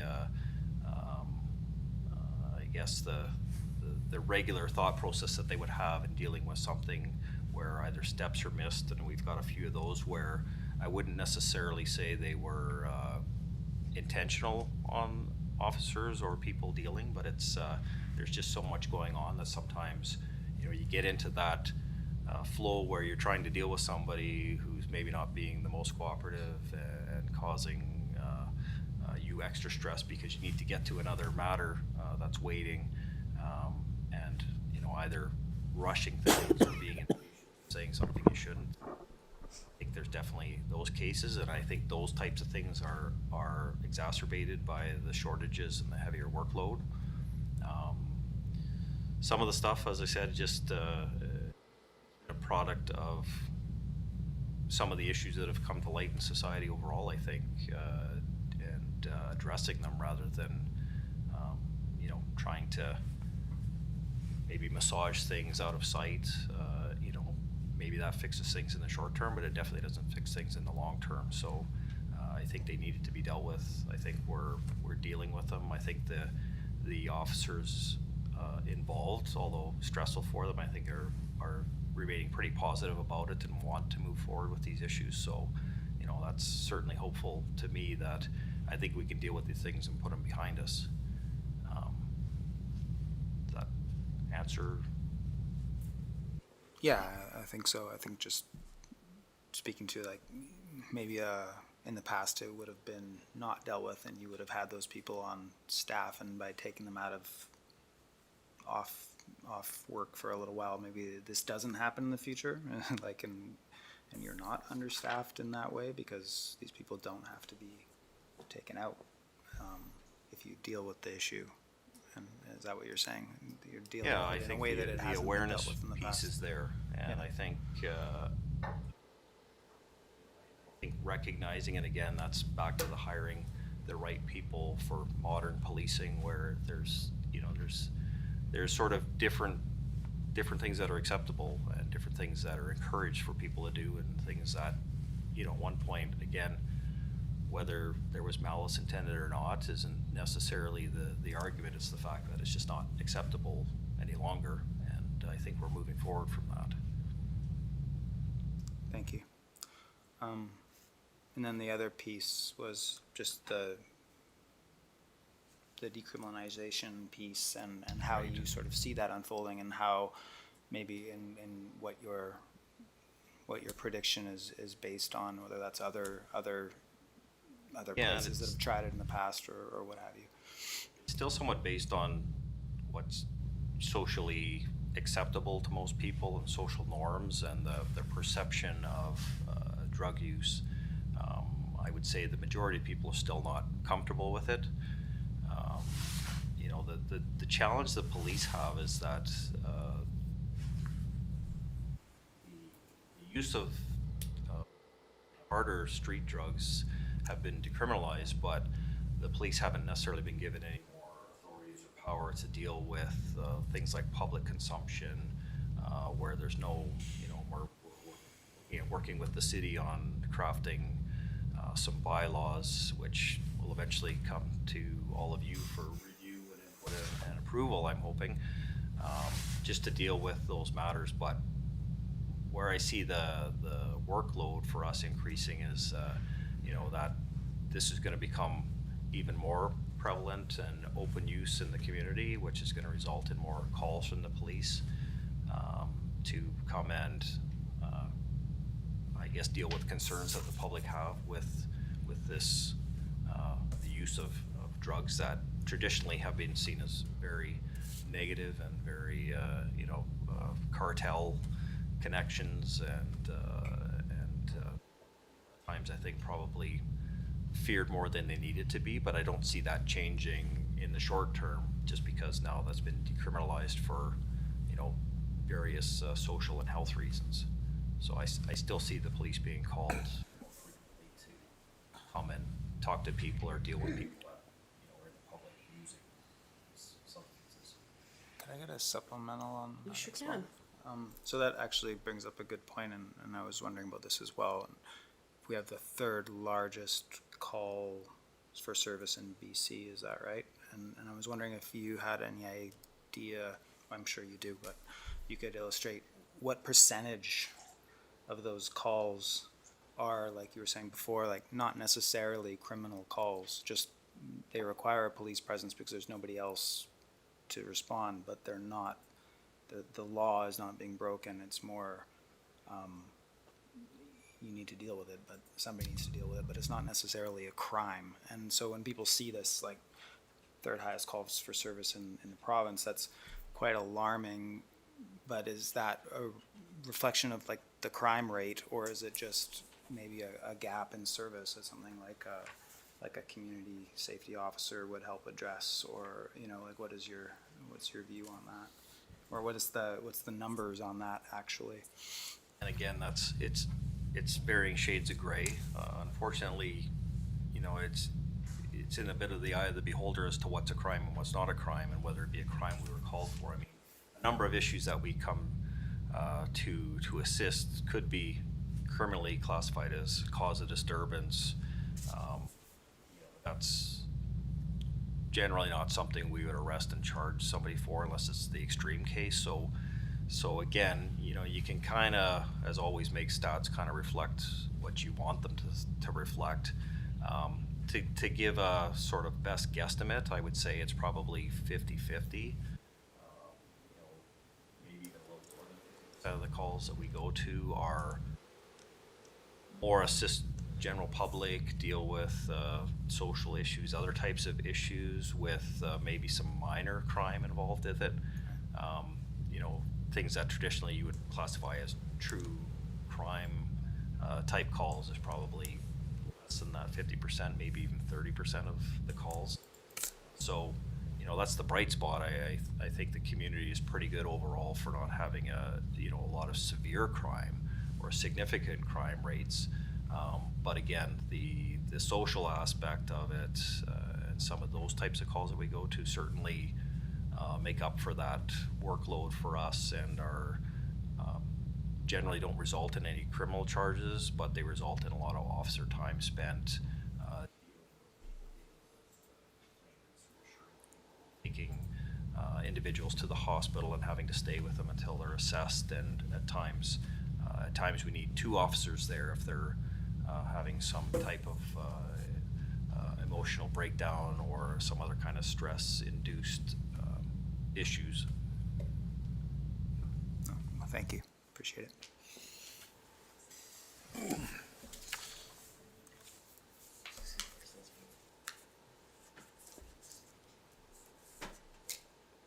Any further questions, Councillor Page? I knew you'd be back. Wow, I didn't want to ask the same questions. Can you, like, going out, we got a bit of a pitch already at the economic table from the Police Foundation on the community safety officers. And the part just in this conversation I'm hearing and picking out of the report there is the no call's too small, and just having a support-based business. I know what it's like in the sense of little calls when you're trying to deal with big calls. And aside from this model of no call is too small, are there other models? And maybe you could help me understand the values underneath the no calls too small, because it's sounding like some of the calls are too small. They are. To put a point on it. Eventually, just based on the fact of call volume, the number of officers we have, I mean, the deputy can probably comment on some more of this more specifically, but, you know, we're looking at other ways to, I guess, alleviate sworn gun-carrying police officers going to the found bike or the stolen bike, or even the at times the shoplifting calls if the perpetrators are gone, tagging, spray painting, things like that. So there's a different response for each one of those things depending on the circumstances. But you know, one of the areas we've been looking at a little bit is the reporting online. People can go on and report the damage and hopefully upload a picture or two, things like that. And oftentimes it's, you know, you hate to say it, but it's simply for the fact that they need to have reported to the police and have a file number to get insurance. Yeah. You know, those types of calls, we have to come up with better strategies to deal with them. The community safety officer would work into those strategies with, you know, some of those types of tasks and different things that if they're out in the community. And I see that being a more, you know, along with dealing with some of the minor calls, I think there's a preventative side effect to having uniformed CSO officers downtown more regularly assigned there. You know, we hear all the time how great the beat patrol officer is downtown, and it is a fantastic program. The challenge is sometimes when there's serious calls for service and we don't have the members to respond to them, we're pulling that beat officer away quite regularly, or covering shifts that we don't have somebody covering. So the beauty with the CSOs is that they're not sworn police officers that can go to those serious calls. Their focus is that community policing, dealing with those smaller calls, being at those community events, being at the schools, delivering programs to the schools. That is their focus, and we can't use them in the other capacity, so there's not a risk of us pulling them away to use them in that other capacity. So I think that visibility of the department is out there.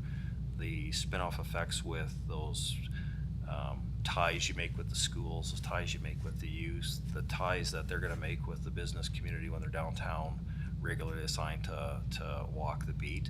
And you know, we're still going to try and have a police officer on the beat when we can, but I think this is probably a little bit more of a, you know, cost-effective use of people.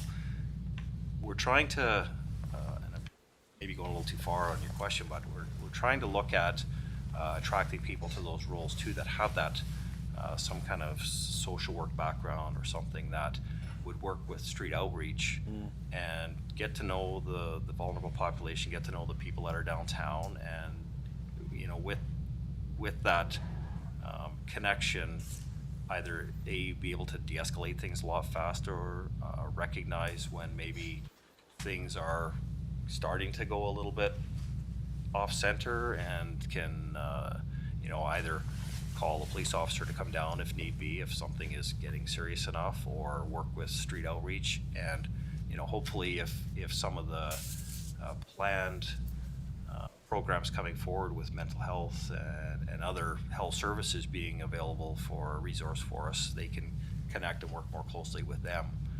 We're certainly looking at, you know, again, we've got some work to do before that program is up and running, if we can get it up and running, but doing some joint training with Interior Health, some of the, you know, either social agencies or health departments or mental health, to try and, you know, increase those skills and those skill set of the officers that will be part of the CSO program.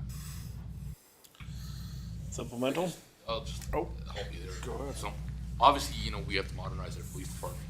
Technology, leveraging technology, just that is definitely one way to still provide that no call is too small motto, but it's still at the same time be able to leverage the technology to our core functions. Core functions without getting. Some of the other avenues are definitely civilianizing certain areas. Some of the things that we've done. Having civilian members do that. You know, and definitely, like the chief said, you know, CSOs are one option for us to look at, you know, and creating that partnership.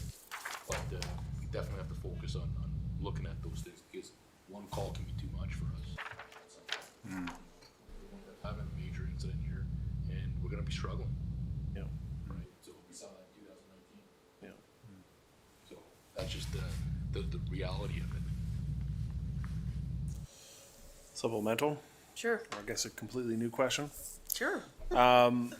One place we haven't really touched on, I would like if we can get the materials after, couldn't quite see all of it, but is the restorative justice program. I didn't really hear much about that. I'm just curious how that program, I know we kind of started firing on more cylinders this year. How's that going? And what do we see for 2023 when it comes to enabling the community to? Yeah, I'll say it's been an excellent program. It's really starting to advance, and the deputy works very closely with Kathy and Sophie who deliver that program, so I'll let him comment on the specifics. We've seen a 7-time increase in regards to referrals that members have bought into the program. We have a separate off-site location to do the restorative practices in the Pacific. Right. And furthermore, we've wound up starting a restorative Own It program in the schools this fall. Restore it what? Restorative Actions and Own It program. Okay. That's being applied in Nelson schools.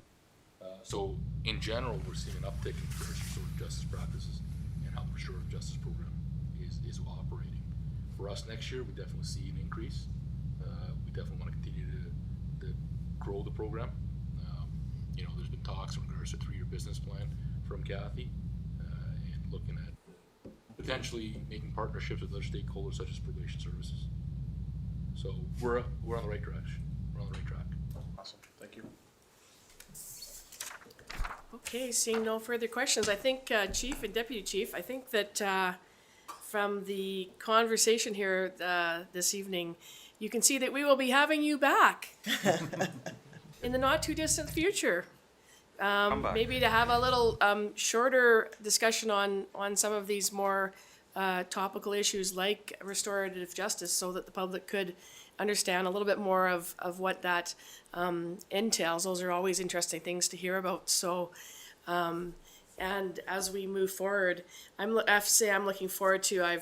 You run for mayor, and in the majority of municipalities within the province, you just get to be the mayor. But when you are the mayor of Nelson, you get to be the chair of the police board.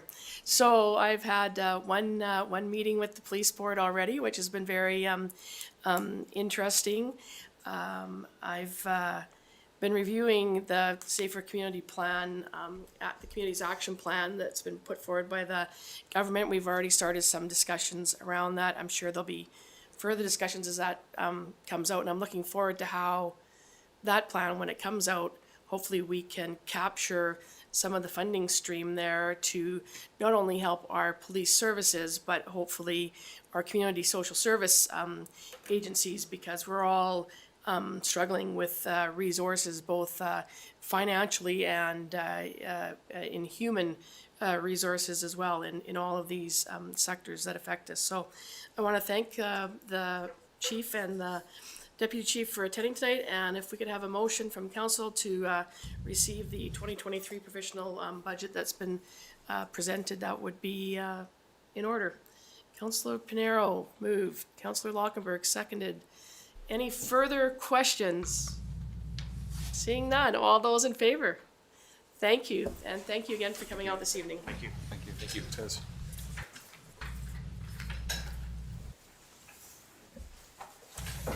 And Sarah, you can send those around, the slideshow. Sorry? The Slides. materials. They want to have the slides. Yeah. Yeah. Yeah. Yeah, we do. Yeah, the slide deck. We didn't have it before the meeting. Thanks.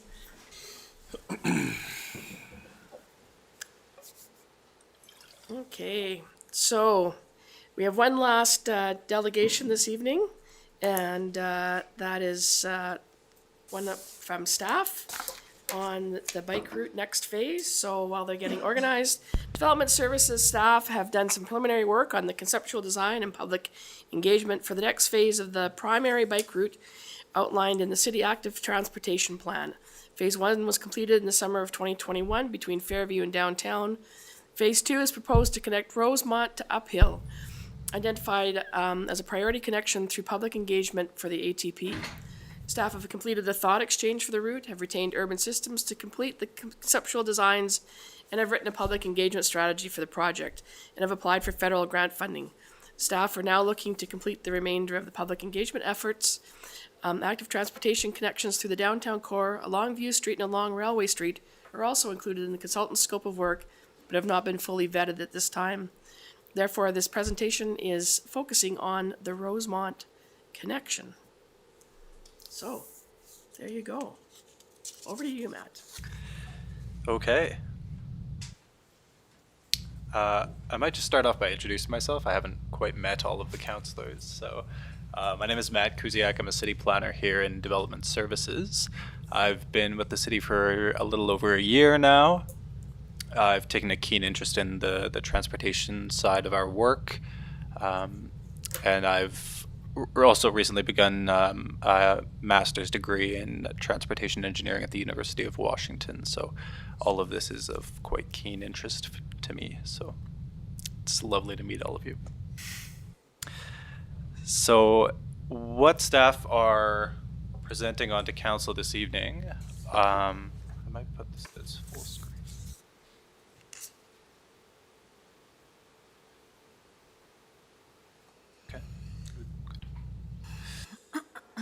So essentially the presentation this evening is to review the work that staff have been doing recently in terms of active transportation, what our, I guess essentially what the state of our current transportation network looks like in Nelson and how we may make some alterations in the future and what alterations staff may be proposing to council in the future and what we will be looking at doing some public engagement on in 2023.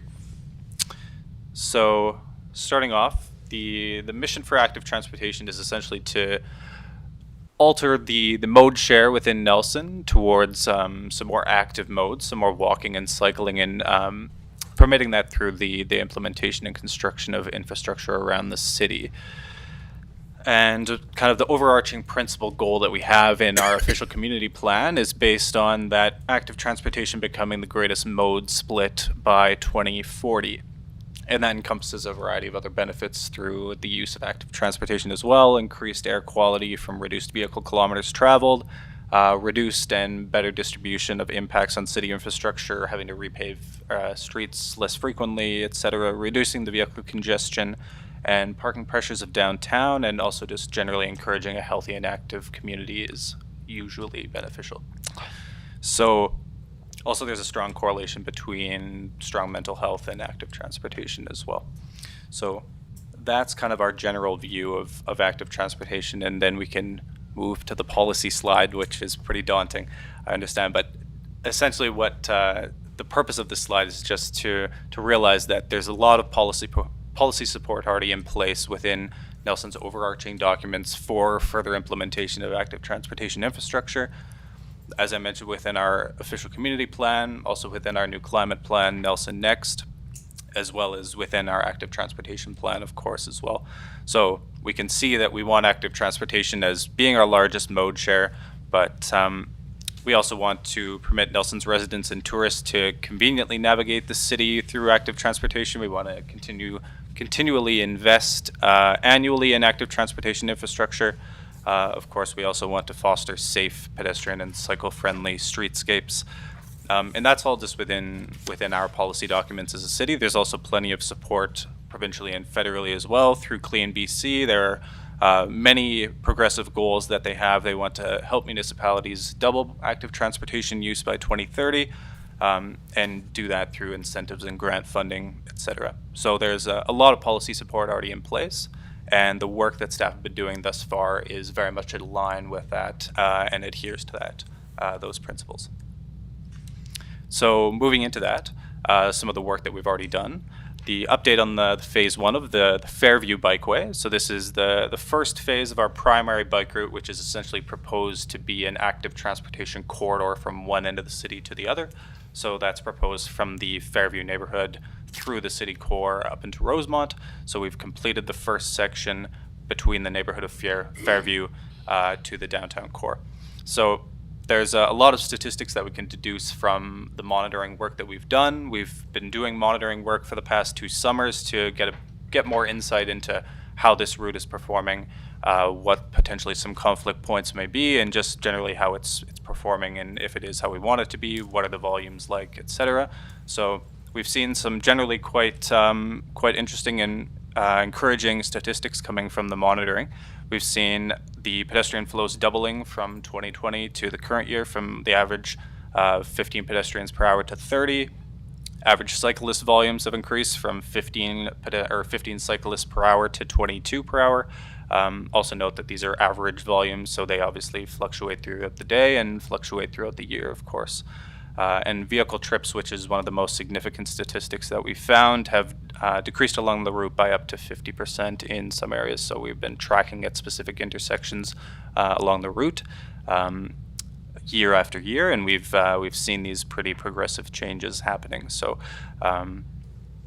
particularly at this intersection, it was at 2nd Street and High Street, so which was a pretty key intersection for us to monitor as we had closed High Street and the highway. But anyway, we're seeing quite a reduction in vehicle traffic there. We're also seeing, if we look at those bottom few figures, we can see from 2020, 2021, and 2022 that the mode split has been definitely moving in the direction that we want. So we can see the mode split in 2020 was 21%. So that's approximately 21% people, trips taken through this area were using active transportation, pedestrians and cyclists. And in 2022, we're seeing that is nearing 50%. So looking back to that kind of overarching principal goal that I had mentioned at the beginning, that we're trying to strive to have active transportation as our leading mode share, so above 50%, and given the improvements that we've put along this corridor, we're nearing 50% after 2 years of having that infrastructure in place. Again, these are average numbers, but good, encouraging things to be seeing along that route. So moving on, there's 4 new active transportation projects that we have been working with our engineering consultants on. We can see project 1 there is our Fairview Bikeway between Fairview and downtown. And then projects 2, 3, 4, and 5 will be primarily focusing on project 3 this evening, which is the Rosemont bike route. Project 2, the connection between those 2 routes, we've also worked on, and we do have conceptual designs completed for each of these areas. But we will be focusing on that Rosemont bike route this evening. So looking at it a bit closer, we can see the green line on this map here is the completed Fairview Bikeway between the neighborhood of Fairview and downtown, and we can see our red dotted line snaking through downtown, which is the likely to be the next phase that we'll be working on, and the blue line there is what we're mostly discussing this evening. So that is the next project that staff are focusing on right now. So the purpose of creating this route is just create a safe, reliable transportation connection to Rosemont. It's a large residential neighborhood, and we want to increase the accessibility between all of these residents and the downtown core and the services that are located there. And this will come in the form of walking, cycling, and motor vehicle traffic improvements. I do want to really make it clear that the intent of this work is not to vilify any one particular transportation mode. The intent is to look at our transportation system a bit more holistically and critically and understand how we can make improvements to specific modes to make it most efficient for everyone moving along this corridor and make it safe and reliable for everyone. So this does, of course, include improvements to motor vehicle traffic as well, while making walking and cycling easier choices for residents in that area too, because the entire purpose of all of this infrastructure work is to create that mode choice for people. So, and this will also include some intersection redesign. There are a few intersections that are a bit difficult to navigate, so we've redesigned those, and ultimately this will lead to better access to Selkirk College as well, in addition to those residents. So the conceptual design, what we'll be looking at is the first point of the route starts at Kootenay Street in Hull Mines, hops over the Observatory overpass to Vancouver Street, snakes up Vancouver Street, which converts into Silver King Road and terminates at Selkirk College. We'll be including a floating bus stop in the design. We'll be redesigning 3 different intersections, Hull Mines Road and Observatory Street, Observatory in Vancouver, and Silver King in West Richards. The bulk of the facilities will be separated protected facilities, be that different types of protection that will become clear at the detailed design, whether that be like a raised grade multi-use path or fully separated on-grade bike lane. It does vary in the design. And all of this is essentially working towards AAA facilities, and that's all ages and abilities, so that's ensuring that it's maximum accessibility for everyone to be using this route.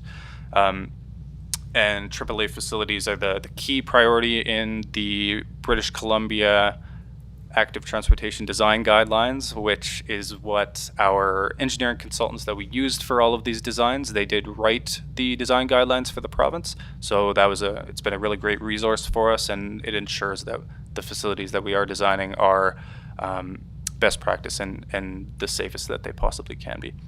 And finally, the last step of the conceptual design is the Rosemont Stairs, which you can see in the picture there, which is a really key link that we found in a lot of our public engagement thus far, which allows pedestrians to hop down Vancouver Street, that slope, which is quite a a frequently used desire path regardless of the season.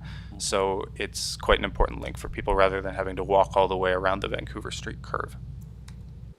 So moving on to the actual conceptual design, I won't go through every meter of the route, but starting here at Hall Mines in the top right of the image, the route starts at Hall Mines Road and Kootenay Street, which then goes down towards the bottom of the screen to Hall Mines Road and Observatory Street, which we've redesigned that intersection, and there are a variety of upgrades there. The most prominent one being that it's proposed to be an always stop, so that will significantly slow down traffic coming through that intersection. While also we've been proposing to tighten up the intersection with curbing and islands to move the stop bars forward and just increase sight lines, while also ensuring that pedestrian connections are prioritized and reducing the amount of conflict as much as possible. We have, moving over the overpass, we have a 3-meter wide separated bike lane along the overpass, and then we've also redesigned Observatory Street and Vancouver Street as well, also creating an always stop with a smart channel right slip lane to ensure a high efficiency flow of traffic up Vancouver Street while maintaining that separated bike lane. And towards the top left of the screen, you can see where the separated bike lane converts to a wide multi-use path, and that will snake up Vancouver Street. As you can see on the right picture, there's a cross section. Moving along the route, we've come up Vancouver Street now, so we're moving south along the route. We have a separated on-street bike lane, which will be separated with paint and likely some kind of flexible bollard or flex post, and which will be completely separated from traffic, as well as a separated sidewalk as well. Moving along, we look at the Silver King Road and West Richard Street intersection, which has also been redesigned with similar principles in mind, adding curbing, tightening it up, increasing the sight lines, increasing pedestrian traffic flows, and making sure that all modes have an appropriate amount of space to navigate that intersection. So just making it as safe as it possibly can be. Looking at the project timeline here, we've worked through some preliminary public engagement as well as some internal engagement with other city departments. We did a thought exchange earlier in the year and just got some preliminary feedback on what our priorities should be for the route. We will continue also to work with the internal departments as well. We've completed our conceptual design work. Tonight, I guess, is like the project/public engagement kickoff. That was fun, a fun name, I guess. We'll also be waiting for our grant funding announcements in the spring. We did apply for federal grant funding, which we should be hearing about in the spring, but until then we'll be continuing with public engagement. We will also be putting out tender for detailed design work, which we will essentially work congruently with, where we will be receiving feedback from the public and integrating that into the detailed design, which we will ultimately bring to council with a final design with the public's intentions and critiques implemented. We will then, in theory, commence construction in spring of 2024. Looking back to that bit of preliminary engagement that we did, staff then wrote a what we heard report for the route, and some things we expected to hear, a lot of things we thought were a nice refreshing perspective, and things that we can integrate into the new route. Specifically, we can look at the second ring there. We can see that over 50% of the respondents use active transportation more than 3 times per week, 20% of which use active transportation for most trips already, which is really great to see. And generally, people want just safe, convenient sidewalk and cycling connections. We also got a lot of feedback on requiring physical separation, high visibility, clear signage. Snow clearing was a key topic as well, that all of which we will take into account for the design of the new route, and definitely all things that staff are prioritizing as well. So continuing with public engagement, now that our conceptual designs are completed, staff also wrote at the beginning of the year a public engagement strategy that we have been adhering to and will now pick up again to continue. This follows the International Association of Public Participation best practice for public engagement, which ensures that we're following the correct steps for the level of participation that we should be getting from the public, the types of techniques we should be using, the level of influence that the community has on the final project design, which specific stakeholder groups we should be contacting, and what ultimately monitoring of the route should look like. So finally, some budget implications. We did receive cost estimates within our final report with the conceptual designs from our engineering firm.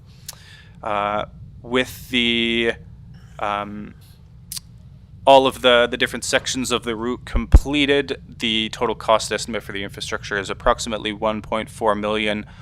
Also note that that does include a 45% contingency fee for cost overruns, also cost fluctuations from materials, labor, etc. So that is for the Rosemont bike route connection, but that does not include the Rosemont stairs. So we did add that in here, also including a 45% contingency. Comes the total project cost of approximately 1.8 million. With that federal grant funding, which would in theory potentially cover 60% of the total project costs, the city would be potentially paying 40% of that total project cost. The next steps moving forward, staff will begin designing public engagement events and collecting and analyzing the feedback that we start getting from the public. We would also be tendering out for a detailed design, which we will include in the budget for 2023.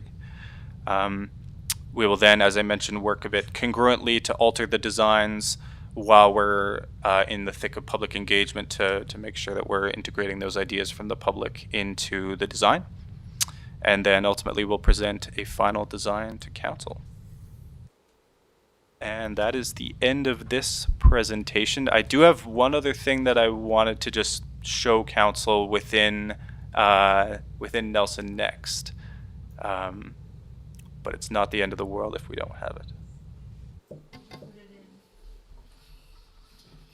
I think well, we're waiting for that. One thing to recognize in this planning work here is Rosemont is quite unique in terms of really there's kind of one way in and out of Rosemont. There's, you know, not like uphill, not like Fairview. There really is one route. You go on that one route, you kind of have two choices. One is, you know, very steep and not really workable for a bike route, but the other, you know, it's, like I said, quite a unique part of the city when you really have sort of one primary way in and out. So they've done a lot of work trying to figure this out, you know, taking that into account. Questions, council? Yeah. Okay, we'll start with Councillor Payne.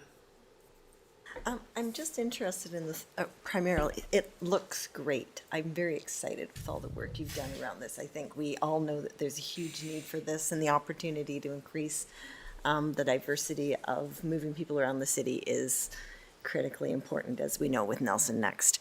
I'm interested in just a few details on Thought Exchange, if you would just help me. But this Thought Exchange happened in February of 2022, is that correct? That's correct. And I did read in here how many respondents, but can you tell me again how many people engaged in the Thought Exchange? Just over 300. Okay, and were we able to identify how many of them were from Rosemont or?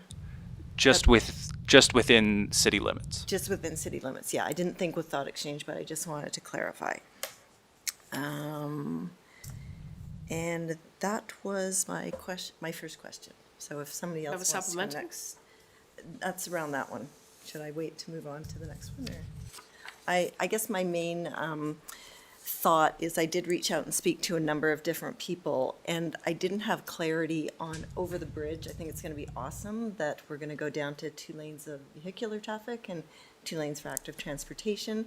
The biggest concern I heard when I spoke with people is that there's not going to be a hard barrier, from what I understand. So I know you're in the initial design phases. Is that something that you're considering? Because to me, bollard, a movable bollard, I think I know what you're talking about further up the hill, is not going to stop do you call them AAA riders, or do you just always say AAA, the All Abilities Ages riders? And I'm thinking of when I was, riding a bike with 2 children in a trailer behind me and 2 other young ones just driving along. Obviously couldn't keep eyes on all of them, and I would be very concerned crossing the bridge in certain areas on Vancouver Street as well, if there wasn't a strong physical division between me. So I'm just interested what your thoughts are on that so far, but that was a lot of the feedback I got. Sure. Yeah, absolutely. So the level of protection is still essentially to be worked out in the detailed design phase. We are quite confident that there will be physical protection at every level of the, every point of the route. That will vary based on available right-of-way and a variety of other topographical issues that do arise along the route. Specifically along the overpass, we did propose flex posts, as well as there is quite a wide, I believe, 3-meter snow storage buffer as well. So the potential for conflict is quite low, but I can definitely appreciate that flex posts are more of a visual deterrent than necessarily a physical barrier. So it's definitely something we can explore further if that's in alignment with the feedback that we get. Yeah, and it goes both ways. It's not hard for a child to just momentarily divert. Anyone's been riding out with their children, momentarily divert, and at the wrong time, if a car was coming along, a bollard is not going to stop that from happening. Councillor Page. I've got 2 questions. Reiterate, this is exciting to see this other leg of the active transportation backbone being proposed and conceptualized here for us tonight, so thank you very much for that. I was wondering, as we were talking about the discussion on phase 1, you said we had done some traffic sampling at 2nd and High, if I'm correct. Can you speak a little bit more about what our traffic monitoring program looks like? Do we sample along the whole route and take some sort of averages, or are we just taking a few hot spots? Tell me a little bit more about how we're measuring that 3rd Street component where we're receiving the majority of concerns that traffic patterns are not quite where they need to be yet. Definitely. So the bulk of the traffic counts have occurred at 2nd Street and High Street, and then also High Street and Willow Street, which were 2 of the key intersections that we had in mind for the actual design of the route, but also for potential through cutting for vehicle traffic as well. And we did get some concerns from residents about that. So that was also a main trigger for doing the traffic counting there. And those do come with independent counts, of course, and then typically we do average those as well.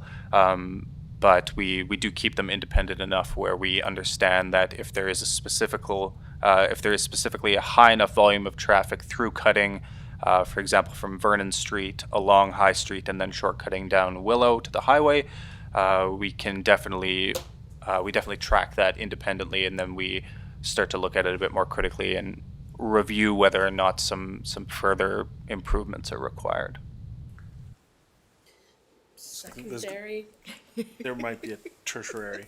What I'm not hearing in that answer, and correct me if I'm wrong, is traffic monitoring of 3rd Street.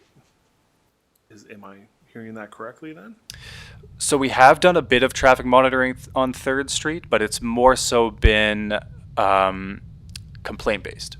Okay. So residents being concerned about residential traffic volumes cutting through, for example, on a 3rd Street section between Kokanee and Gordon. Yeah. We've gotten specific resident complaints in that area, so we've done some specific traffic counts there, so we do have some data there.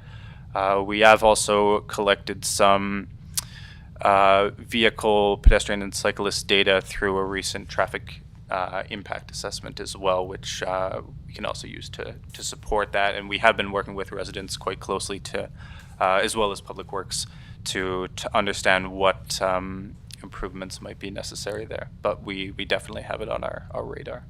Yeah. Another one? Yes, a tertiary. Dave? Can I have it? Yeah, no. Put you back on the list. Moving on to phase two. I'm familiar with the route. I've walked it many times at the start of the term. When we were over there, I see some opportunities within the islands that are being created, and then also along what I'll call the bank below Vancouver Street on the bottom side, for the addition of shelter belt trees, different kinds of urban landscape trees. Is that some of the stuff we're seeing in the conceptual, or is that feedback that you can take back as we go through the public engagement process? Because aside from just the amenities on the ground that help people move themselves around, the treescape along there is important. And I know that cold winter wind as you come down Vancouver Street is quite exposed for quite a distance there. So some long-term trees that are going to help with shelter belting, I think, is somewhere we could improve or elevate this particular design consideration. And I think if we look around the whole route, there might be a couple opportunities to not create concrete islands, but instead something to look at over the next 40 years. Yep, I think that's fantastic feedback as well. And if we do get more feedback like that from our public engagement, then that's definitely something we can explore further into the future as well. And whether or not we do get further feedback on it, then we could potentially include it in the conceptual design of the route. However, also further active transportation grant options definitely come available, and urban greenery and landscaping around active transportation corridors is definitely available for that funding. So it's definitely something we could apply for in the future. Okay, thank you. Councillor Lockenberg, then Councillor Payne. Thank you, Mayor. Through the chair. So excellent. Really enthusiastic about this, and look forward to seeing us move into the design stage. And I'm gratified to see that the Perrier Road folks are still here, some of them, because my question, Matt, for you and to them is related to like neighborhood improvement committees or neighborhood improvement areas and their role in active transportation development. So this was a perfect example of a neighborhood that recognized an opportunity or a challenge and an opportunity. And what I have heard from other municipalities around the country, I think Toronto is this is pretty significant in Toronto, where the neighborhoods come together and get organized. And it might be that we've seen this happen before, that they contribute some capital to it and then pool some resources together and then bring that forward to the city, which we can then potentially match, or then go even further and bring in grants.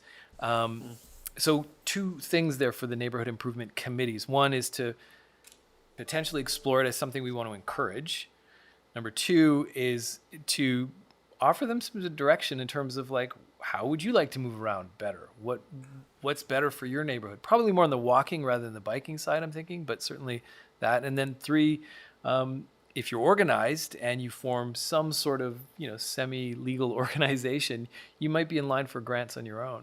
And then we can step in and support that. So any comments on that? Yeah, and I think we've seen this successful, or I think we've seen this done successfully here in Nelson just recently with the West Kootenay Cycling Coalition advocating through the Regional District of Central Kootenay to then apply for grant funding through the RDCK to get design funding for the active transportation route to Castlegar.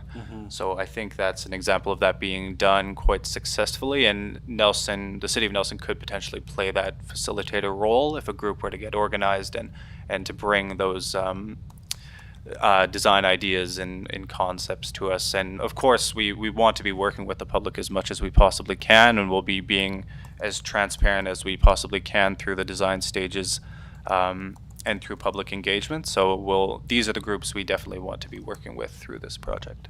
Mm-hmm. And then as to the community in general, if you start to get organized as a neighborhood, I mean, we have a SIP grant program that it would be great to see a couple of SIP grant applications coming from our neighborhoods for some sort of upgrade to their neighborhood in terms of walking or cycling infrastructure.